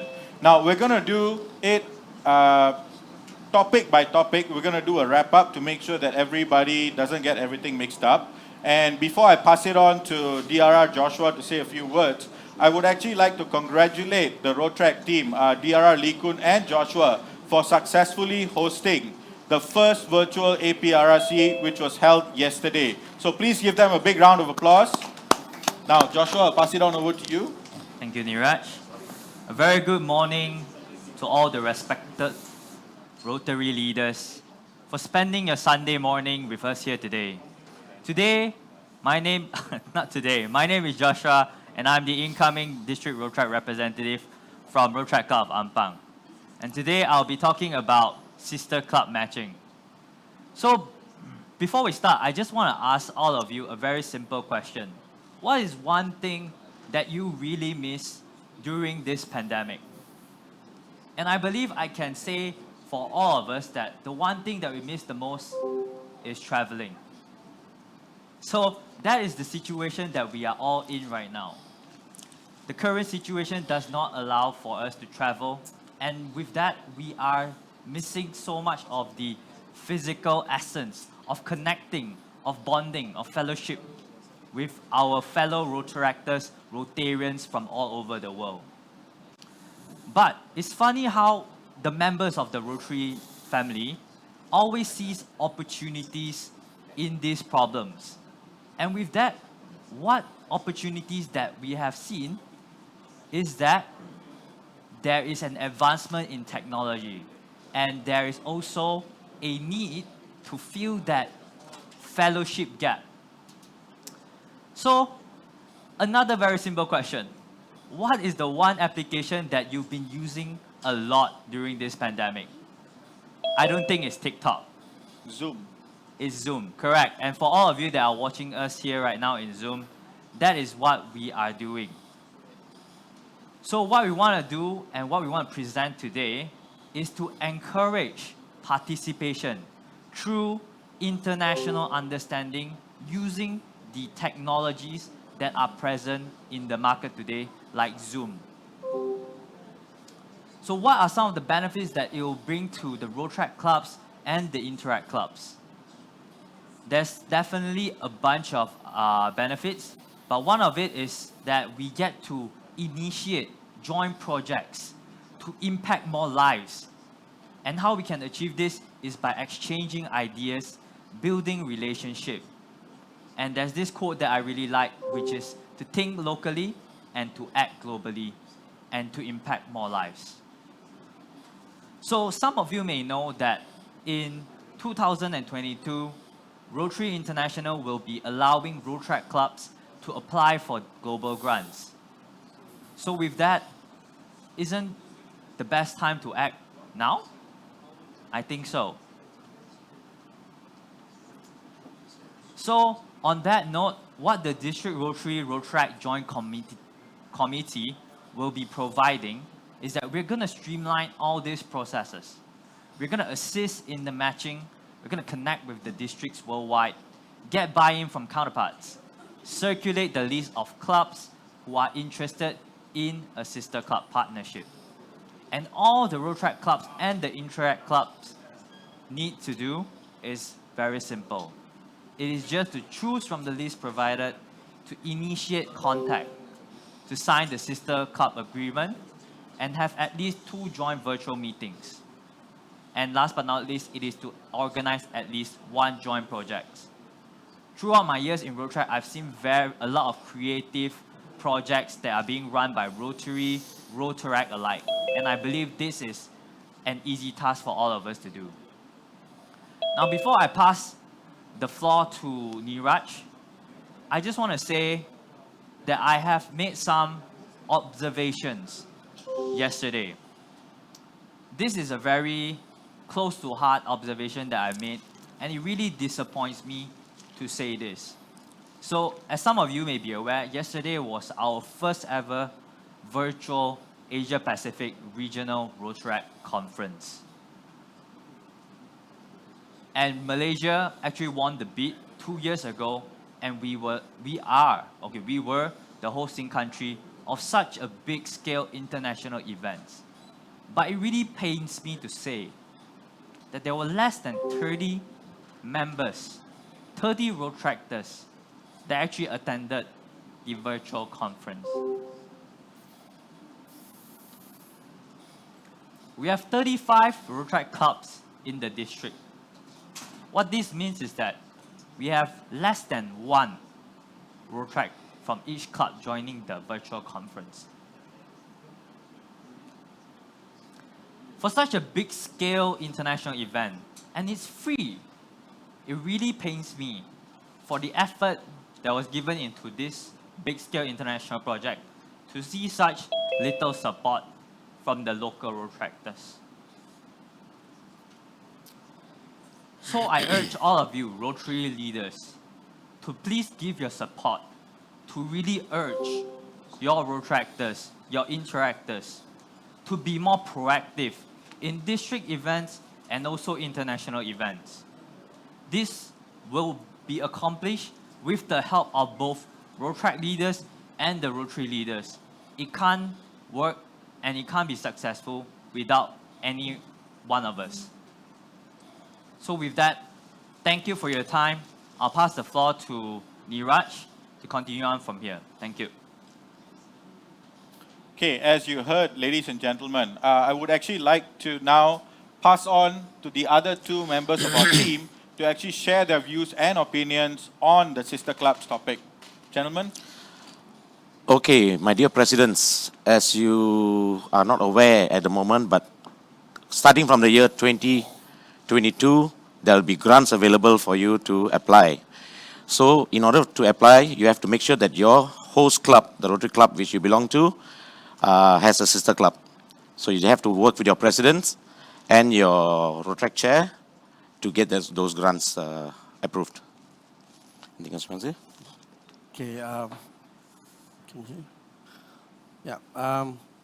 Salam bersih, muafakat dan sejahtera. Okay, first of all, for us at the club level, I think most of the Rotary clubs will be questioning is like, this is to do with Rotaractors, Interactors. My club don't have a Rotary club. We don't have an Interact club. And how is it relevant to our club? So I would say that for us to see the health of our own Rotaract situation in Malaysia, we just heard that the EAPRC, which was hosted by Malaysia, attended by less than 30 people from Malaysia. So this already states, and the country of Philippines has sent more Rotaractors for the EAPRC than our own host nation, Malaysia. So I think this reflects what would have been, in fact, if we had Rotaract Assembly or Rotaract Conference in physical terms right now with the new norm. So I think for us as Rotary clubs in the district, we need to work together with the district and this is the time for us to build where we need to new Rotaract clubs or Interact clubs. At the same time, enhance the existing clubs and build a bridge between the generation gap so that we will have better Rotaract representation in coming years during the APRC. At the same time, also, these projects like the World Peace and the four-way test essay writing competition will be the tool for the clubs to use to make them, to bring the Rotaractors more involved and also to involve their participation into the main Rotary Club's events. So we believe that by doing so, it will encourage and simulate the Rotary clubs better, and they will look up to us. That's the main idea, where we want our Rotaractors and Interactors to be relating to us as mentors and motivators. Thank you. Just to add on, for Rotaractors that have tuned in, I'm going to make this as simple as possible for those of y'all who do not understand how global grants work. Basically, your Rotaract Club initiates a project, for example, bringing water to the Orang Asli villages in Malaysia. Now, you find a sister club overseas that also has similar interests and wants to partake in the same project, okay? You raise 1 ringgit, they raise 1 ringgit, Global grants gets you additional 2 ringgit. So now instead of having 1 ringgit to do the project, you now have 4.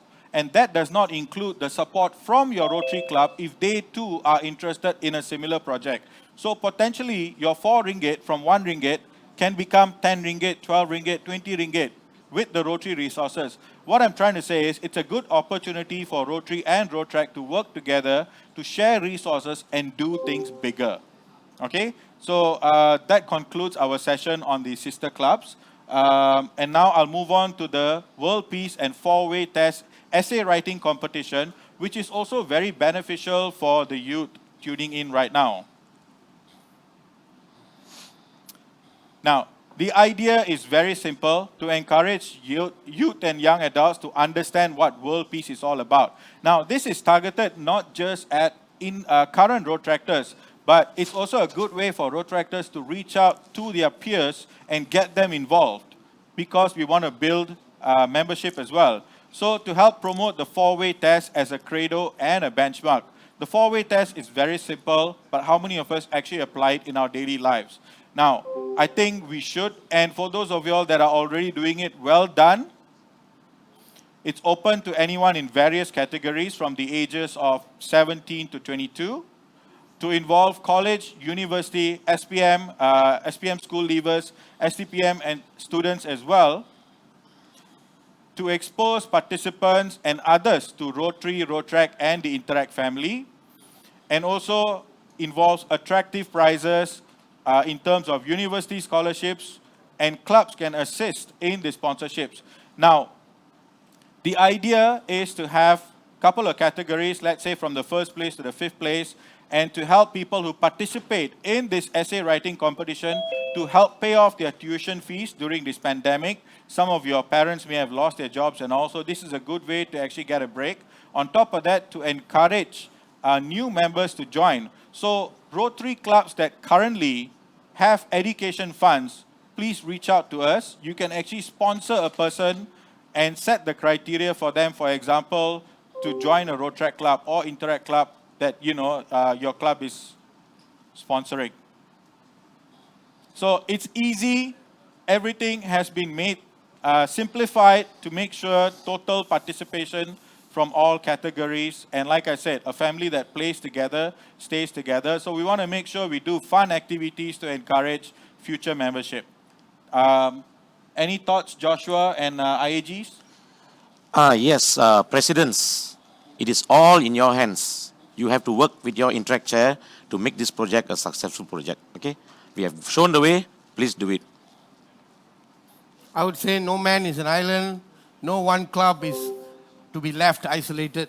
So we want all the clubs to come together, work with the Rotary chair, and let us also put some attention towards the Rotractors and Interactors in Rotary District 3300. Thank you. That's all from us. If you have any questions, please remember us, our names and our faces. Those with education grants, please come and talk to us. Please reach out. We would really love to hear from you. Thank you very much. Thank you very much. Thank you. Thank you, presidents. Do well.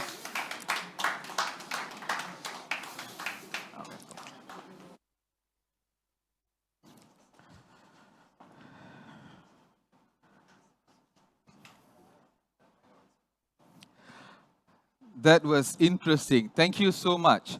Our final session before we go for lunch, we have incoming Assistant Governor Shirley Ho together with past Assistant Governor Raj Melambaram on membership development titled Each One Bring One. Let me share with you a little bit about these two presenters. Shirley Ho, she is a corporate trainer and event planner. She joined Rotary in the year 2013 and she's with Rotary Club of Subang. Some district portfolio that she have held was Assistant Governor 2021-2022, which is going to happen soon, District General Secretary 2 in the year 2022-2021, and District Rotrac Chair year 2018-2019. Then we have got past Assistant Governor Raj Melambaram. He's the Chair for Membership Development. Ladies, gentlemen, let's have them.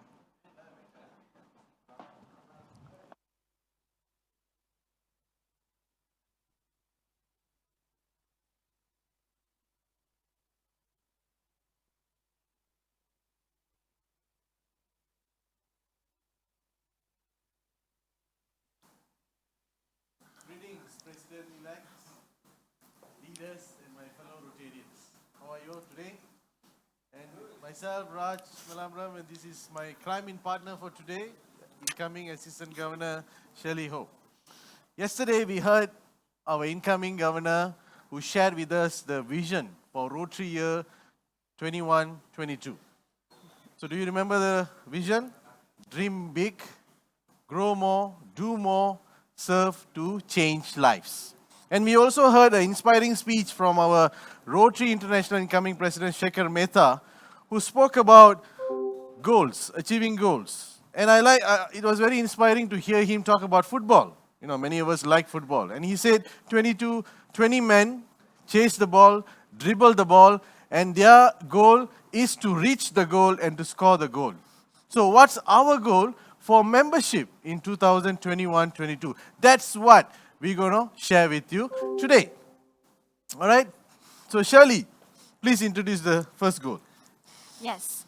The first goal is to have 2 new clubs for the term.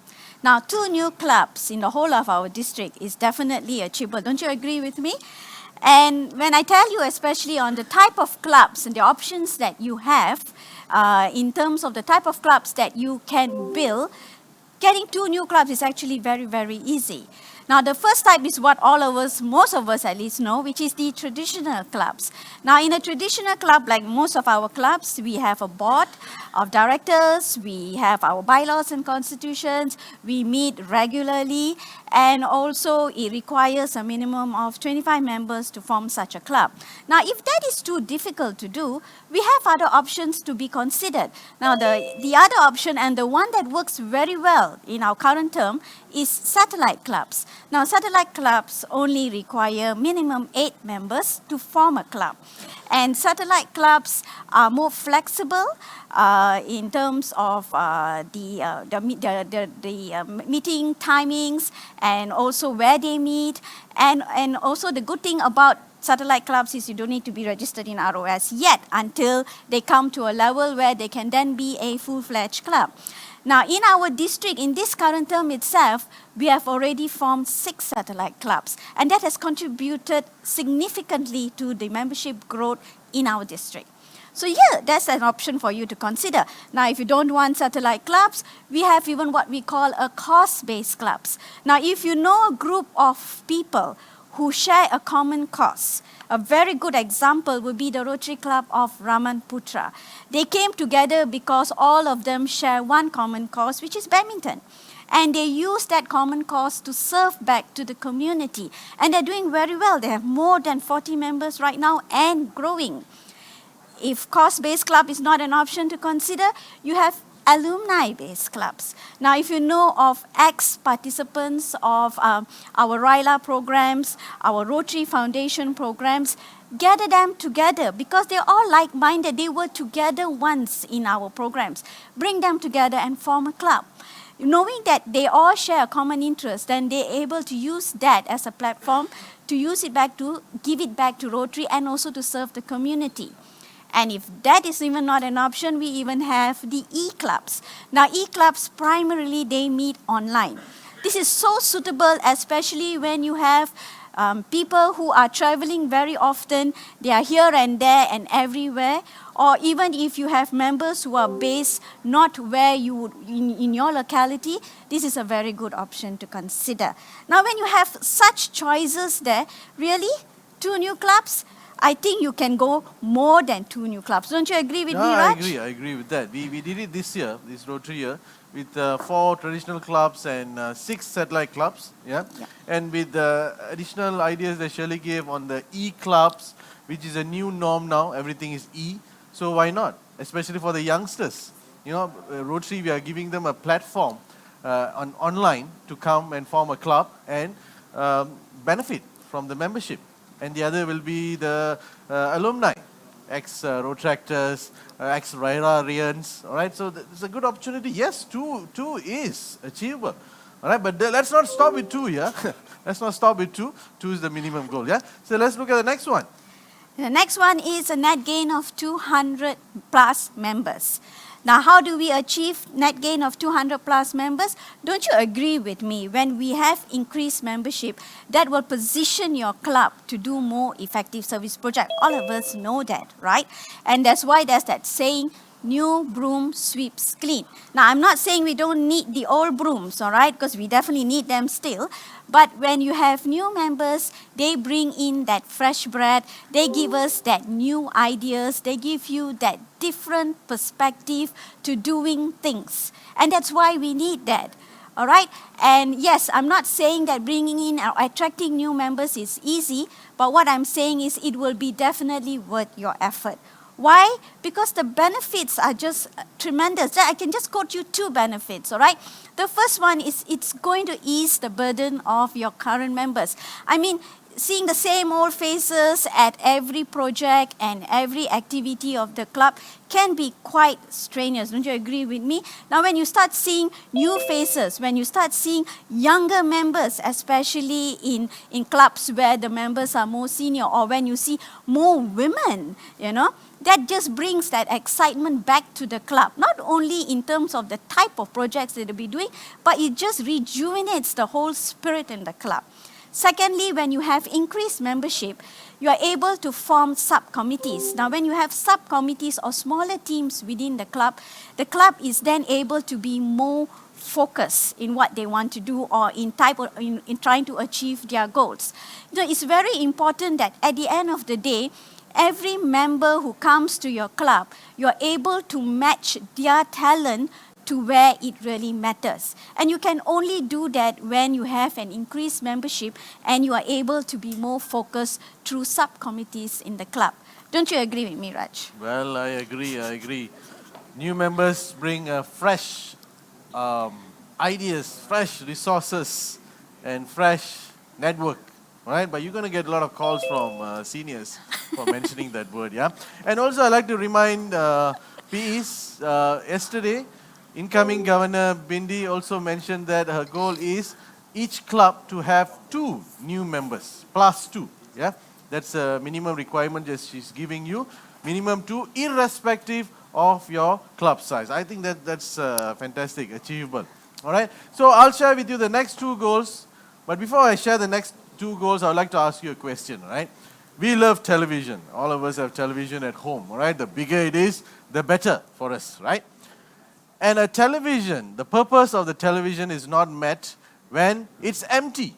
A television needs channels, and the channel needs programs to keep you engaged with the purpose of purchasing the television. It's similar for a Rotary Club, all right? The channels are your members.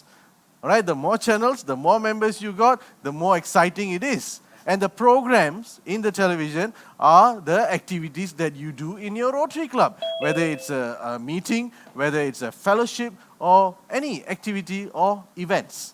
All right, so that's very important. Why I said that? Because the next goal is to strengthen our engagement. When I speak about engagement, it's more on meeting attendance, right? Participation, giving ideas, coming forward. All right, yesterday we heard the 5 presidents in the panel speaking about the amount of projects they have done, the meetings they have changed, the format. All right, but that's all those ideas, we can only implement it when the members come forward. For them to come forward, to commit, to engage is when we change ourselves. We heard about adaptability earlier. We have to adapt. We have to adapt to the new change, the new norm. All right, Rotary can adapt. And the next one, which related, is retention. For the past many years, we have a big problem that called the leaking bucket, where we add members and there's a leakage at the bottom where you add 4, 2 leaves. You add 3, 5 leaves. All right? So we have to look into the retention. Why are they leaving? All right? Many clubs, different reasons. All right, like one solution don't fit all club. So I can't really tell you this is what you got to do. All right, we got to analyze your club. You got to do the health check. You have to find out why are they leaving. Do an exit interview, or when they come in, do a expectation interview. All right, why do you join Rotary? What do you expect from Rotary? All right, so as a president, you need to understand your members' needs and the members' interests. When we understand why they join Rotary, what are they expecting from Rotary, that's when we can sit and plan. All right, so our Rotary purpose is not only for helping the community. We also need to understand our members, help our members to fulfill their interests. Shirley, agree? Agree. Yes, good. But you got to say something. Don't just say agree. All right, so we have seen the goals, and we got one big idea. All right, one very big idea. You know what is that? Shirley, do you know what is it? Of course I know. Why are you saying yes to everything? I have to. I have no choice. The one big idea here is each one bring one. I know, Shekhar Mehta's vision, yeah? Our RI President's vision, our District Governor's vision.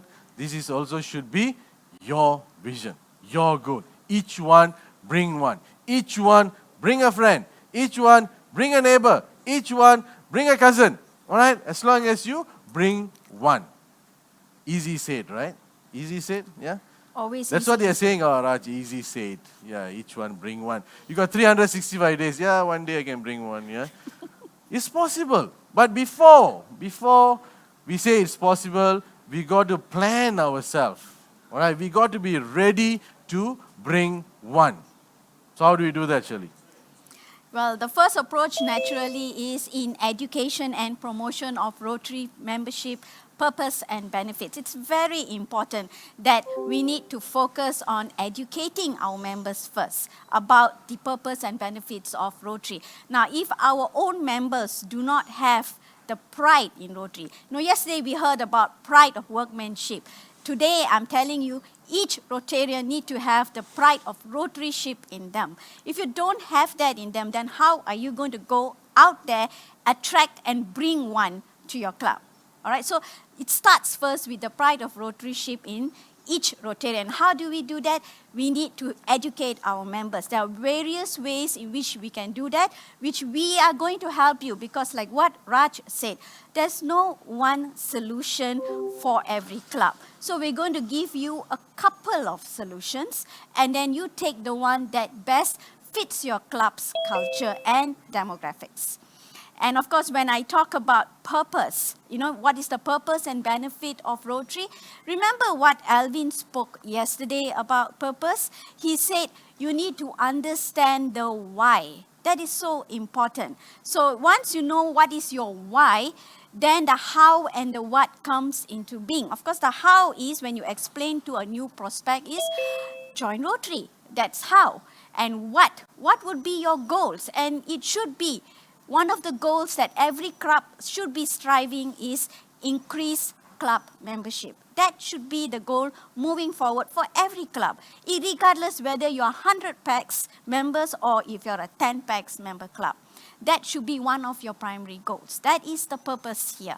When we talk about benefits, what do a Rotarian gain from joining Rotary? What do you gain from joining Rotary? There's so many. If you remember the iceberg picture, what you see on top is just so few, but what's underneath is like so much more which we can't measure. Things like the kind of friendship and bonding that we'll have with so many Rotarians, not only within our district, but even internationally. I'm talking about the learning skills that you will gain from Rotary, the leadership skills that you gain just by taking part in our projects, in the roles that you partake in the club. I'm also looking at the positive values, the self-development that you get as a Rotarian, which you probably would not find out there. And then we look at the international connections, of course.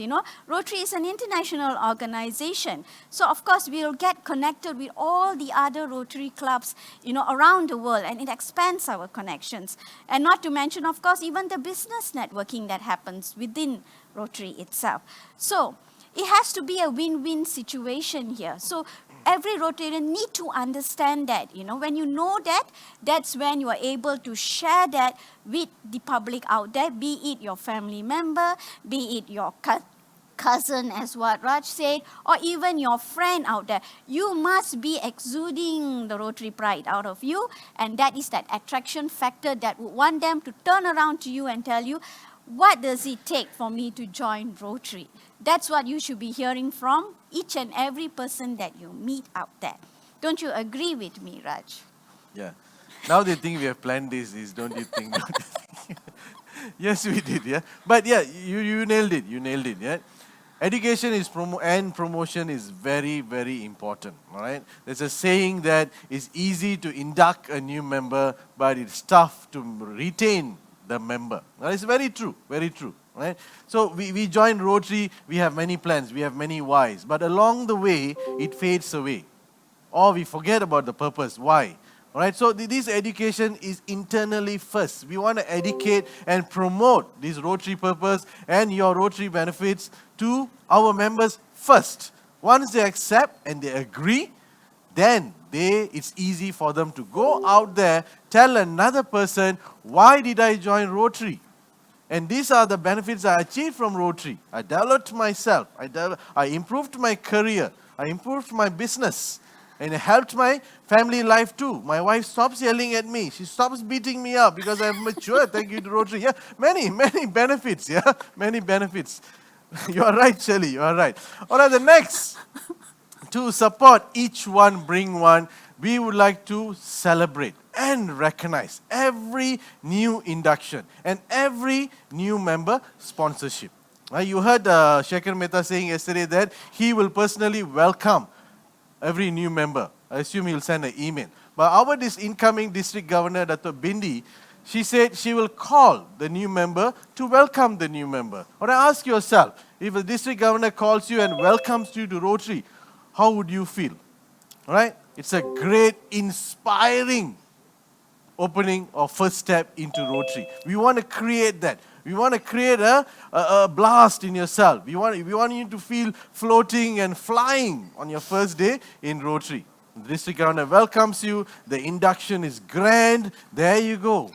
Right? And every members who sponsor a new member, we would like to be present at your club meeting and present a certificate. Recognize that effort. Whether it's easy or it was tough, doesn't matter. We want to recognize your effort, your support to us to bring a new member to Rotary. Right? Is that good? Yeah? I'm not going to say yes, but yes, it's good. You should. All right. So now, President-elects. All right? Presidents-elects. We can't do this alone. The membership committee can't do this alone. The district governor can't do on our own. We need you. We need one thing from you. Right? Now, focus. We need one thing from you. Right? Are they looking at me? Yeah, one thing from you. Right? All we need from you is this. Belief. We need you to believe first. You need to believe that you can bring that one member. And you need to believe that you can make or convince or inspire or motivate your club members each to bring one member. You need to believe that you can grow your club, that +2 net gain. You need to believe that. You need to believe that when your club grows, it benefits the members and the community. You need to believe that when your club grows, you can do bigger project and you can dream big. So you got to believe. If you don't believe, we can't do this. We are doing this for you. As the leader of the club, the belief comes from you first. So, you know what you're thinking now? Okay, Raj, I believe you. I believe you. What is it in it for me or my club? Is that wrong for them to think? No, it's not wrong. It's not wrong at all. All right? There should be something for you to believe and to do something, right? Right? It should be strong. All right? So what is it? What's the benefit to my club? No, but then Raj, yes, I think most of us and even the president-elects out there, we believe you.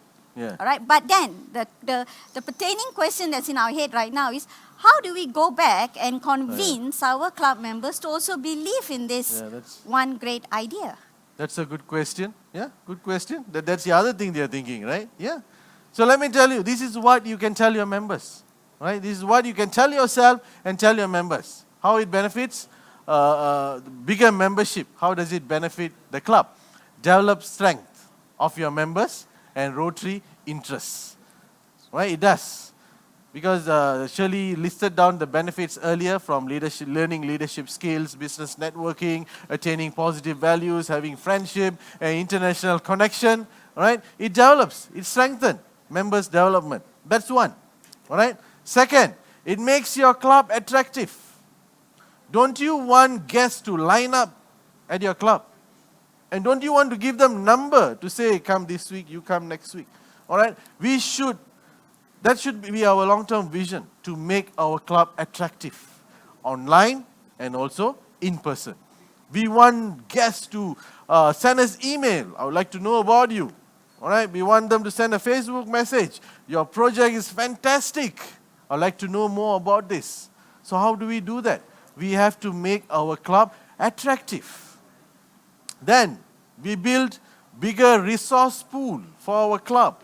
When I talk about resource pool, it's about more ideas. You got a big resource of ideas for projects where you can do many projects. You heard the president, 2 presidents mentioned yesterday. One president mentioned she did 50 projects in 5 months. Another president mentioned her target is 70 projects the whole year.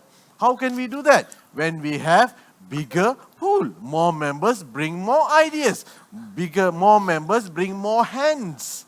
More members bring more funds. All right, so growing the club is very, very important. As I said, you can help more people. When you do bigger projects, when you do more projects, you help more people. You build more communities. Isn't that why we are in Rotary? Exactly. To help people, to build community, to develop ourselves. Are these benefits attractive for you, Shirley?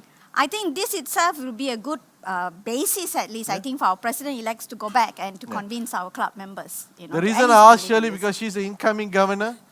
She got 5 presidents looking up to her. Oh, future incoming governor.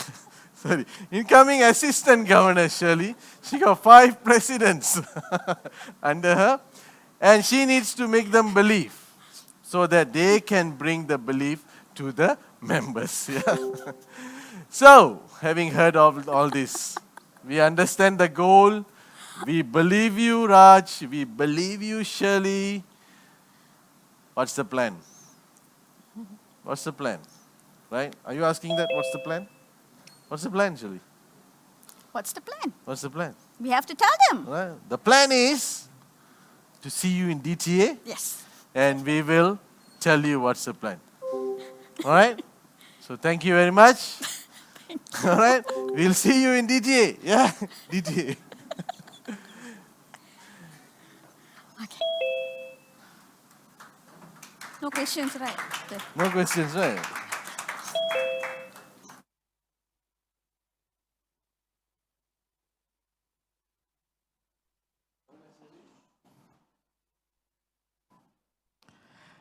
Thank you very much, membership development team. Yeah, so they will see you in DTA. So be ready. Well, ladies and gentlemen, we are done with part 3 of the 2-day event.